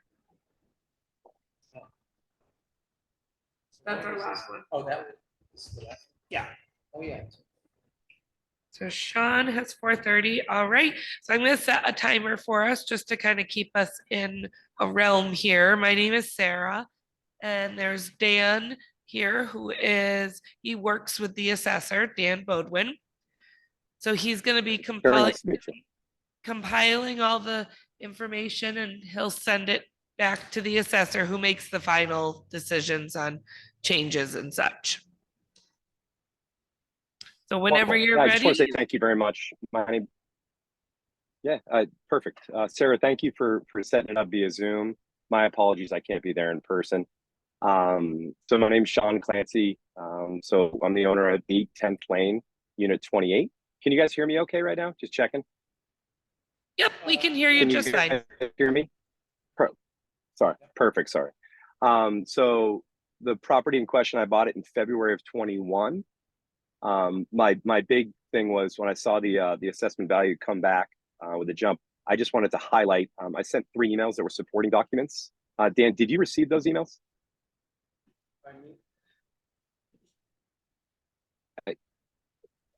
I sent them, Sarah, I think I sent them directly to you. I got a confirmation. Dan, do you have those? He's just making sure you have those documents. Oh, yeah. Yeah, perfect. So in a summary, I just wanted to talk about the value that was set at, specifically the numbers and where they lie. So I bought the property in February of 21, kind of in the height of how people buying properties in Vermont. And so what happened was I did do my due diligence, talking to the HOA and the governor, I don't know, with the manager maybe. It was Dan Kane, nice guy, no known issues. I did move forward with the purchase, got a little bidding war, but did get involved in the purchase of the property. Fast forward from February of 21 to October of 23. I sent a bunch of supporting documents, but in not so many words, they came clean and said the siding's a disaster, the skin is a disaster. We have to rip off all the siding in all 40 units. Oh no, we lost him. Hopefully he can come back in. Oh, There he is. Sorry, I got kicked out. So I'm not sure what happened. If I get kicked out, I'll come back in. So Okay. We were basically, they brought an independent inspector in, said this has been going on for a long time. If anyone wants to sell their property, they do need to disclose this in the sale process. And everyone's got to come up with 150 grand or come up with different ways. There's kind of a coup going on right now in my HOA. I did send you guys, and I don't know if that was information I should send you, but I figured during this, to give you guys all the information was my understanding, the best hand. But in essence, what they're saying is that every single unit, all 40 units all the siding comes off, all the skin comes off, which is the backing board, and we're on the hook. And there's no reserve, we'll call it, or any of that. I was sold this property, and I honestly feel like I was sold a bill of goods, and this is something that no one disclosed to me, and it really bothers me, but that's my own issue. I moved forward the transaction. I saw the assessed value go up $91,000, I think it was, or somewhere in that neighborhood. I'm under the impression right now that I would not be able to sell my property at that value with knowing I'd have to disclose that information. I'm not sure if other people are disclosing it if they have sold it recently. I was asked, Dwight Borum is our HOA manager now, made it crystal clear to me, along with a couple other people, that we would have to disclose that. I'm not going to sell my property. So, I mean, it's a moot point. But the point is that I'm talking about the value of my property has taken a significant hit based on this HOA issue that was dropped in my lap. I sent you guys all the documentation to be fully transparent, so that no one's lying or whatever it is. Those are the facts. And my ask is that, I mean, I understand that I paid a value of 270 something. So it was I was in a bidding war at a high point. I feel like the overall value of my place should be in the neighborhood of 200 to 210,000 based on the 150,000 that we're going to be on the hook. And my ask, Dan, of you and your team is to reconsider the valuation with all the facts. Listen, I'm not in a world where I think I shouldn't get an assessment increase. I understand. But based on the 150,000, I did an amortization schedule, and I thought that knocking 70,000 off of the value that you guys placed on your piece would be an appropriate number based on the facts that I sent over. So that was really what I wanted to accomplish today, was just to kind of tell that story, give you the supporting documentation, and hope that you guys agreed with me. Okay. Yeah, you've got it all spelled out pretty clearly here. Dan, could you speak up a little bit? I'm sorry, I'm just having a tough time hearing you. Oh, okay. How's this better? Yeah, it's much better. Okay. It's pretty clear what you have on here. You cut out. I didn't hear that, sir. Oh, Very good. It's pretty clear what the problem is. I heard it's pretty clear, sir. I'm sorry. I'm on full volume. I'm not hearing you. I'm sorry, Dan. Maybe my batteries. Oh, much better. Oh, Is that I better? know what that was. Oh, okay. Yeah. Real conversation. Sorry about that, sir. All right, you could switch one. Oh, This is perfect. Whatever you're talking on right now is perfect. oh, yeah. Okay. Yeah, batteries are low on that other one. End of the day, I understand. Yeah. I'm sure the assessor will certainly find this quite significant for your valuation. I can't speak for how the outcome would be.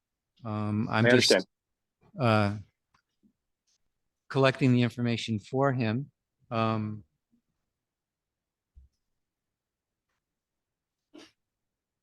kind of in a pickle, Dan. I didn't create this. I did buy the property. I did an inspection independently, and I also spoke directly with the HOA manager. Personally, my wife and I are very disappointed that no one disclosed this information to us, but sometimes you get involved in situations that you don't get the full story and you move forward with. This is obviously one of those, because it's extremely disappointing to me, but I have young kids that love the area. I'm truthfully not going to sell my property, but I just want to pay taxes on a correct valuation with all the facts. Yeah.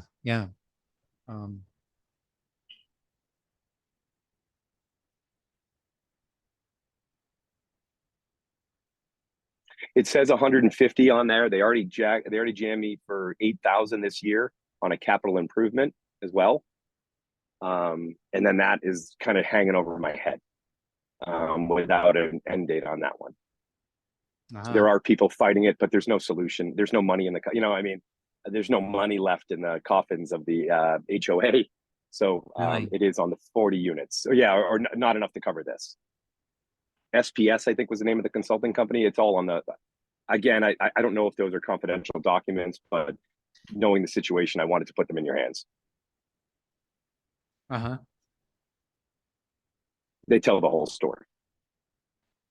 And if you're a homeowner that bought the place in February of 21, I think any homeowner would be very disappointed to find himself in this situation 2 years later. Sure.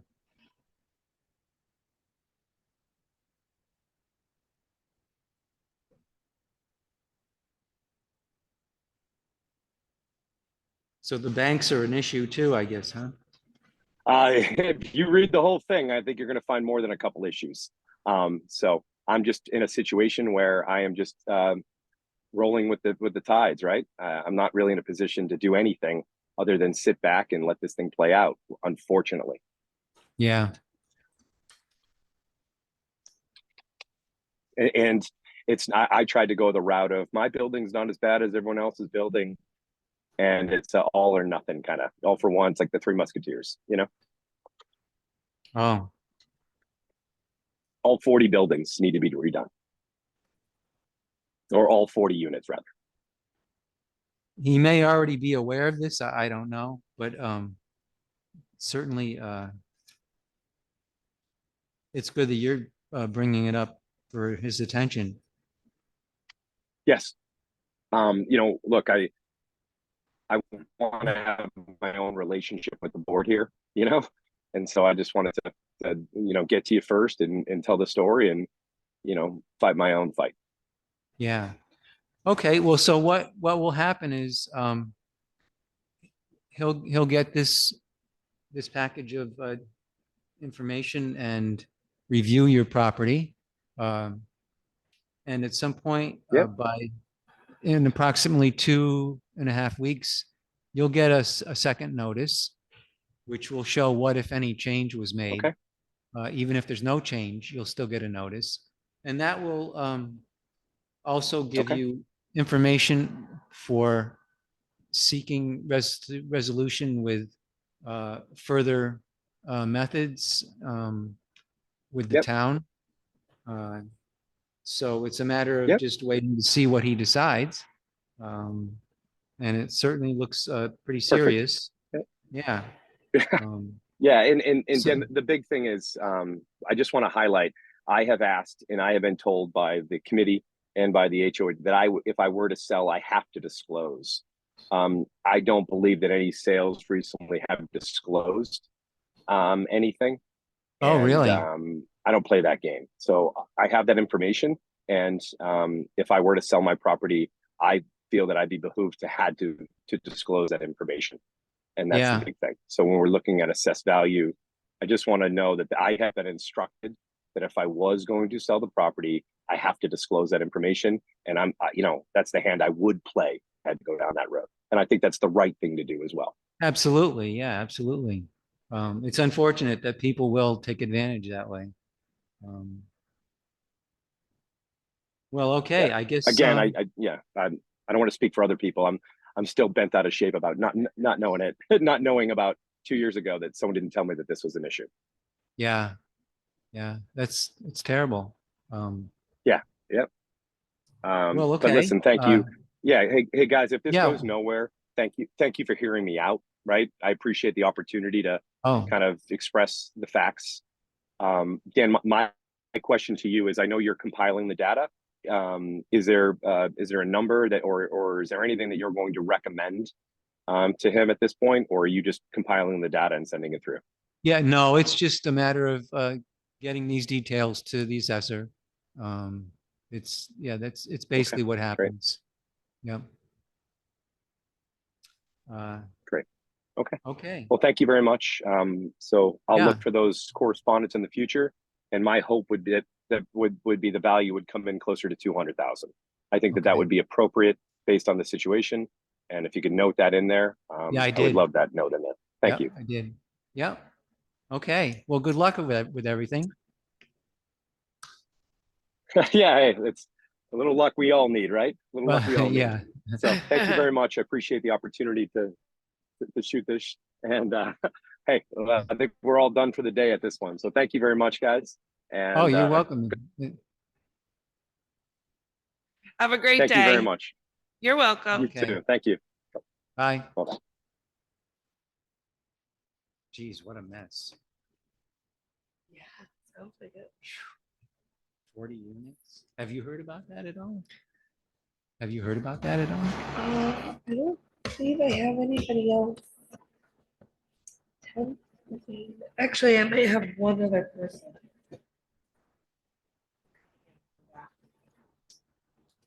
Oh, yeah. Maybe not. I can't think. Oh, Which ones are those? Are those spike ones? Yeah.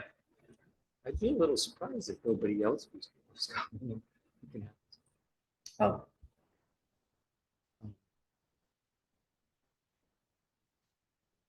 Yeah, I'm not sure. Okay. So he's off. Come on in. So these are this is Paul and Susan. So you can have a seat right there at those seats. And it is recorded, so the microphone is on there for you. And that's just so that the recording. So this is a copy of your property card for your reference. Okay.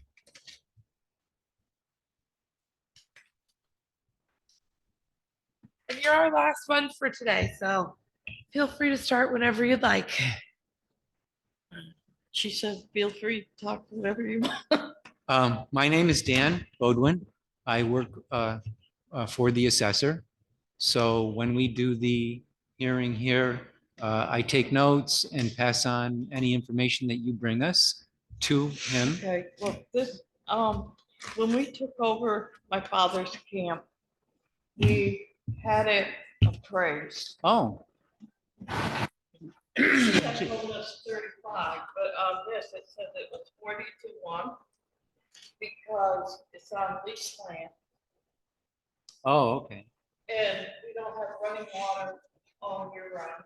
We only have it like maybe 4 or 5 months. And water you can't drink. Or nothing. Oh, really? No. You can't drink the water. Wow. Because it comes out of an old spring and it goes in holding tanks. So they got enough water for the season. And it's on leased land. We have no sewer, We have outhouses, outhouses. Oh, really? When was this created? When? 2016. Oh, okay. That's a pretty old, Yeah, but assessment. also, I mean, last year it was, you guys upped it to 49. I was Oh. fine with that, yeah, but 69,000 for, it's a, okay. It's Yeah, only a well, seasonal. so, yeah, what we want to do is get as much details about it as possible. And so It's only a So- seasonal, like it's only supposed to be used during the summer. And then in the wintertime, you can go up on weekends and then leave. And but you gotta lug we have to lug our water. so, yeah. Yeah, so So I mean, Is the water, it's not drinkable. but it is usable for other things then? You can wash your dishes with it. So, okay, but still, yeah, you can't drink it. Okay, so, you have to We have to bring either get in, a water cooler, you know, one of them where you bring your water and then jugs and put it in, yeah, that's a or- lot of work. or lug your water. But you can't drink the water. We have an outhouse. We have no sewer. Of course, it's on leased land. Yeah, And we haven't done nothing to it since my father built it in 1964. yeah, that's what we have.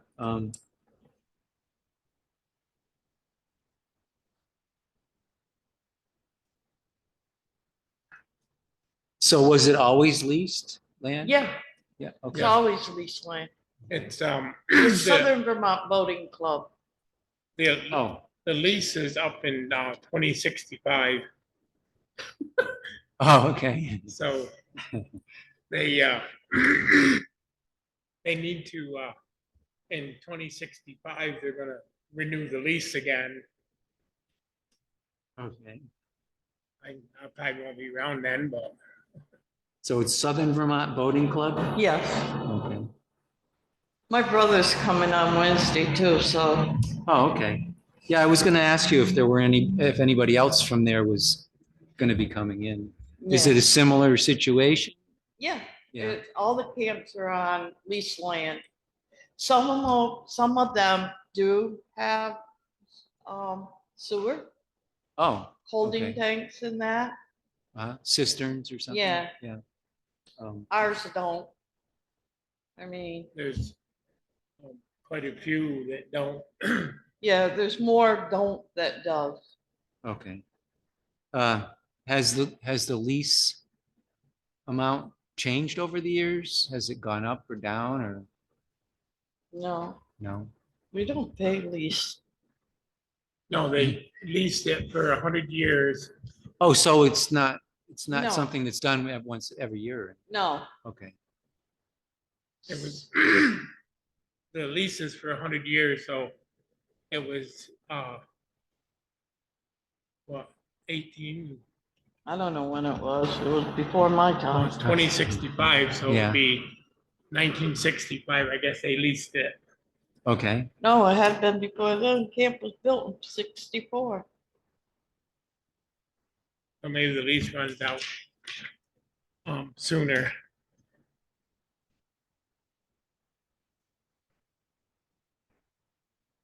I mean, last year I paid taxes on here, same amount as what I paid at my home in Woodford. I mean, the same amount. oh, So, I mean, did you say Woodbury? yeah, we live in Woodford. Woodford. Woodford, oh, okay. Woodford. Woodford. Okay.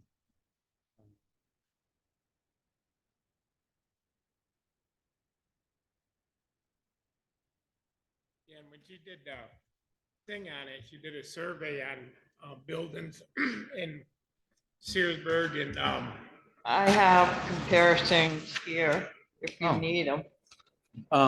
because when they come in, Yeah, I'll take a look at them, yeah. when they come and appraised it, she told us that because it's on leased land, no running water year round and outside toilet, she said the most you could sell it for would be 35,000. Wow. And then When we looked at the paperwork, you put down 41 something. but she did a survey on buildings about that size.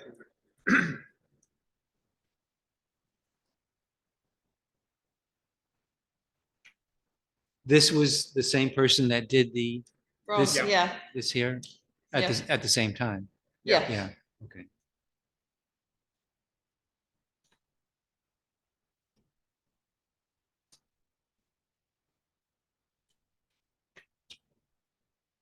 Yeah, it's a long time ago, so that does affect its usefulness.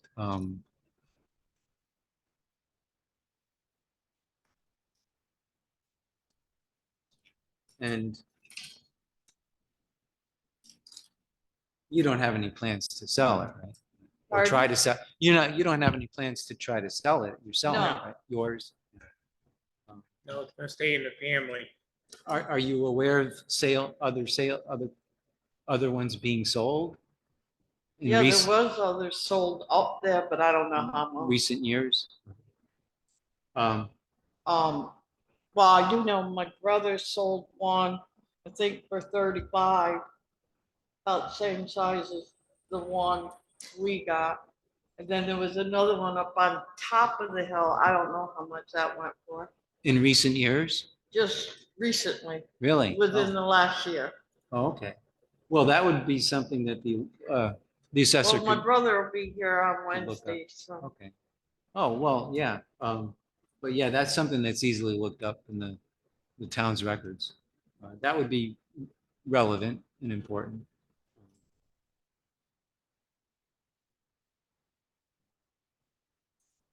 Actually, I think my brother's camp that he just sold was,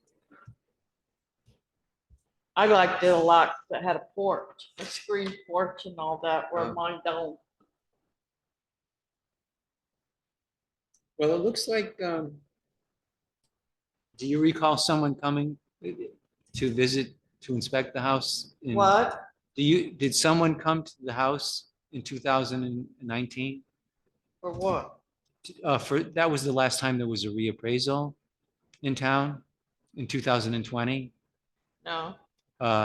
So someone may have come by when you weren't home. Well, see, we're not there all the time. Yeah, right. They would have come by and unless you had called to make an appointment, they would have gone whenever they could get there. And they would have done a walk around. How's the inside? Has it been It's all. old. remodeled at all? No, So it's all old, original, yeah, 1964. Yeah. And how long have you been there? that was my dad's. He built that when I was in Oh. 1964. Oh, okay. I think maybe you said that already. Anyway. How many, have an idea of how many other members there are? In the campground? Yeah, How many members is there? 28? approximately. Or- Yeah, I between think 24 and 28. between 24 and 28. Oh. Okay, that might be Some useful. of them, they got camps that look like mansions, look better than my home.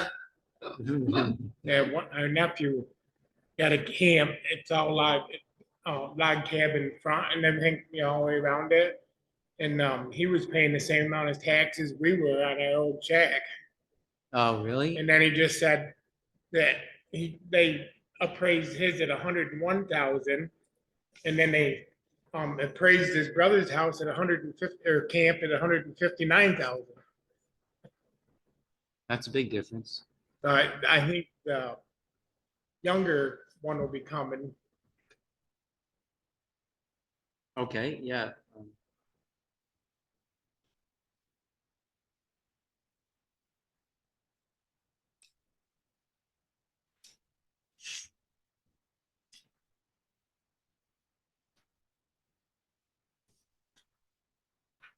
So there's one bathroom, 2 bedrooms. It's 2 bedroom. The bathroom consists of, when my father was alive, it had a, what's it called?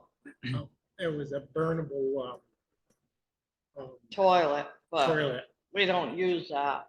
Oh, an incinerating toilet? Yeah, but we don't use that. That was put in for my dad. He had bone cancer. Oh, We still. so you run- use the outhouse? Oh, Yeah. yeah. Okay. We just had, an outhouse put in that they come up and pump it once a month. Oh, And, okay. We Yeah. still have our old wooden one out in the back.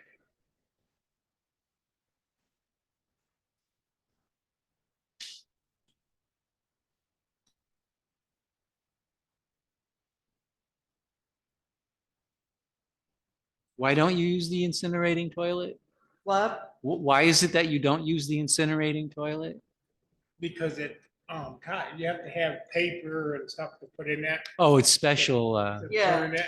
yeah. And not only that, it uses a lot of electricity. It Oh, takes that too. over an hour. Oh, really? Okay. Yeah. I didn't realize it was that long. So I unhooked it, it just still sits there. I mean, Yeah. it was right up, it's in a room, not a room, but he made to put it in. Okay. So off of my dad's bedroom. There's a pair of stairs that come down. And I set it right in there and close the stairs all in so they, you You'd have have privacy to privacy. go in there. Oh. Is there any insulation at all? In, the downstairs walls, This is, in the kitchen and the living room, the upstairs, there's a little loft up there, there's no insulation up there. I think he insulated it in 1964. It's in the wintertime when it's cold out. Yeah, it's not you have to adequate. Yeah. Burn yeah, the wood stove hot to keep it warm in there. And so what part of the year are you there? only in the summer. Only This year, we haven't been over only a couple times because my brother-in-law passed away. And he was the executor, and we've been working on that, but we usually go over in the summer. Oh, And then I had to start on dialysis, so Yeah, so it's been rough. it's rough to get from there to here. yeah. Well, I guess I think we probably touched on the basic details. I'm guessing that whatever recent sales that have taken place will be useful for the assessor. So he'll look those up to see what kind of sales there were. And there wouldn't be many I'm sure. But at least it would be something to compare to. So what will happen is, and you can have this back. You'll get a second notice about 2.5 weeks from now to let you know what, if any, change was made in the valuation. So it'll look very much like the first one, but it will also be giving you some information about there are further steps you could take to seek a change if whatever happens from this wasn't satisfactory. So that notice will have that information in there for you. Okay. So it's, yeah, it's an interesting location. I just don't feel that the taxes should be so high. Not just my property, there's a lot of them that are just as old. Yeah, They're the newer ones that, you know, they all got siding on them, they look like homes. yeah, yeah, over the And it's years. with sewer, you know, home tank, inside sewer. Yeah, I just yeah. don't- They try to change it to, say that it's, An association, but it's, not a, club, but it's a association. It's like, no, it's a, club. It's through the state of Vermont, it's called, you can't change it if you want to Yeah. change it. Who wanted to change it? the board. The board, they See, wrote, they have their Oh, own- oh, They have their own board, they have, the president and the secretary and the treasurer and all that kind of crap. and all right together. They're all in, it's like up on top against the little man down below. oh, wow. And they rewrote the bylaws and stuff, and they lied, and they said they were changing it from camp dues to camp maintenance. And then, they said, that's just a word, it don't mean nothing. Then the next year, they came in for, since 1964, her father bought 2 lots. So he paid $100 a year on the 2 lots. Then the following year, I had 3 lots. They said it's going up to $200 per lot. So it's like, well, you guys lied because you said that wouldn't change nothing. That Now don't you have turn nothing. around and you change it, so those, $200 per lot. So, my opinion of that is they shouldn't, they wrote the bylaws up. And somebody went up to go in, they said, you can't write in bylaws. And that person was on the board, they wouldn't let him in. And then they wrote up what they wanted to write. And I think that they should have had a lawyer do that instead of them doing it. Maybe, yeah, yeah. It has nothing to do with this. So, It sounds unfair, yeah. It's fun. Well, well, I wish you good luck with it. So, yeah, we'll just have to wait and see okay, what the assessor does. And then you can decide what to do next. I mean, I just don't feel that my taxes should be as high as the ones that have running, you know, sewer and all that. You know what I'm Yeah. saying? Maybe I'm wrong, but, No, it doesn't sound like it. so, thank you. Well, okay, it's good that you came in Okay, and spoke You up. too. Have Yeah, a good day. all right, take care.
All right, well, that concludes today. I'm gonna stop Oh, okay. recording. Wow.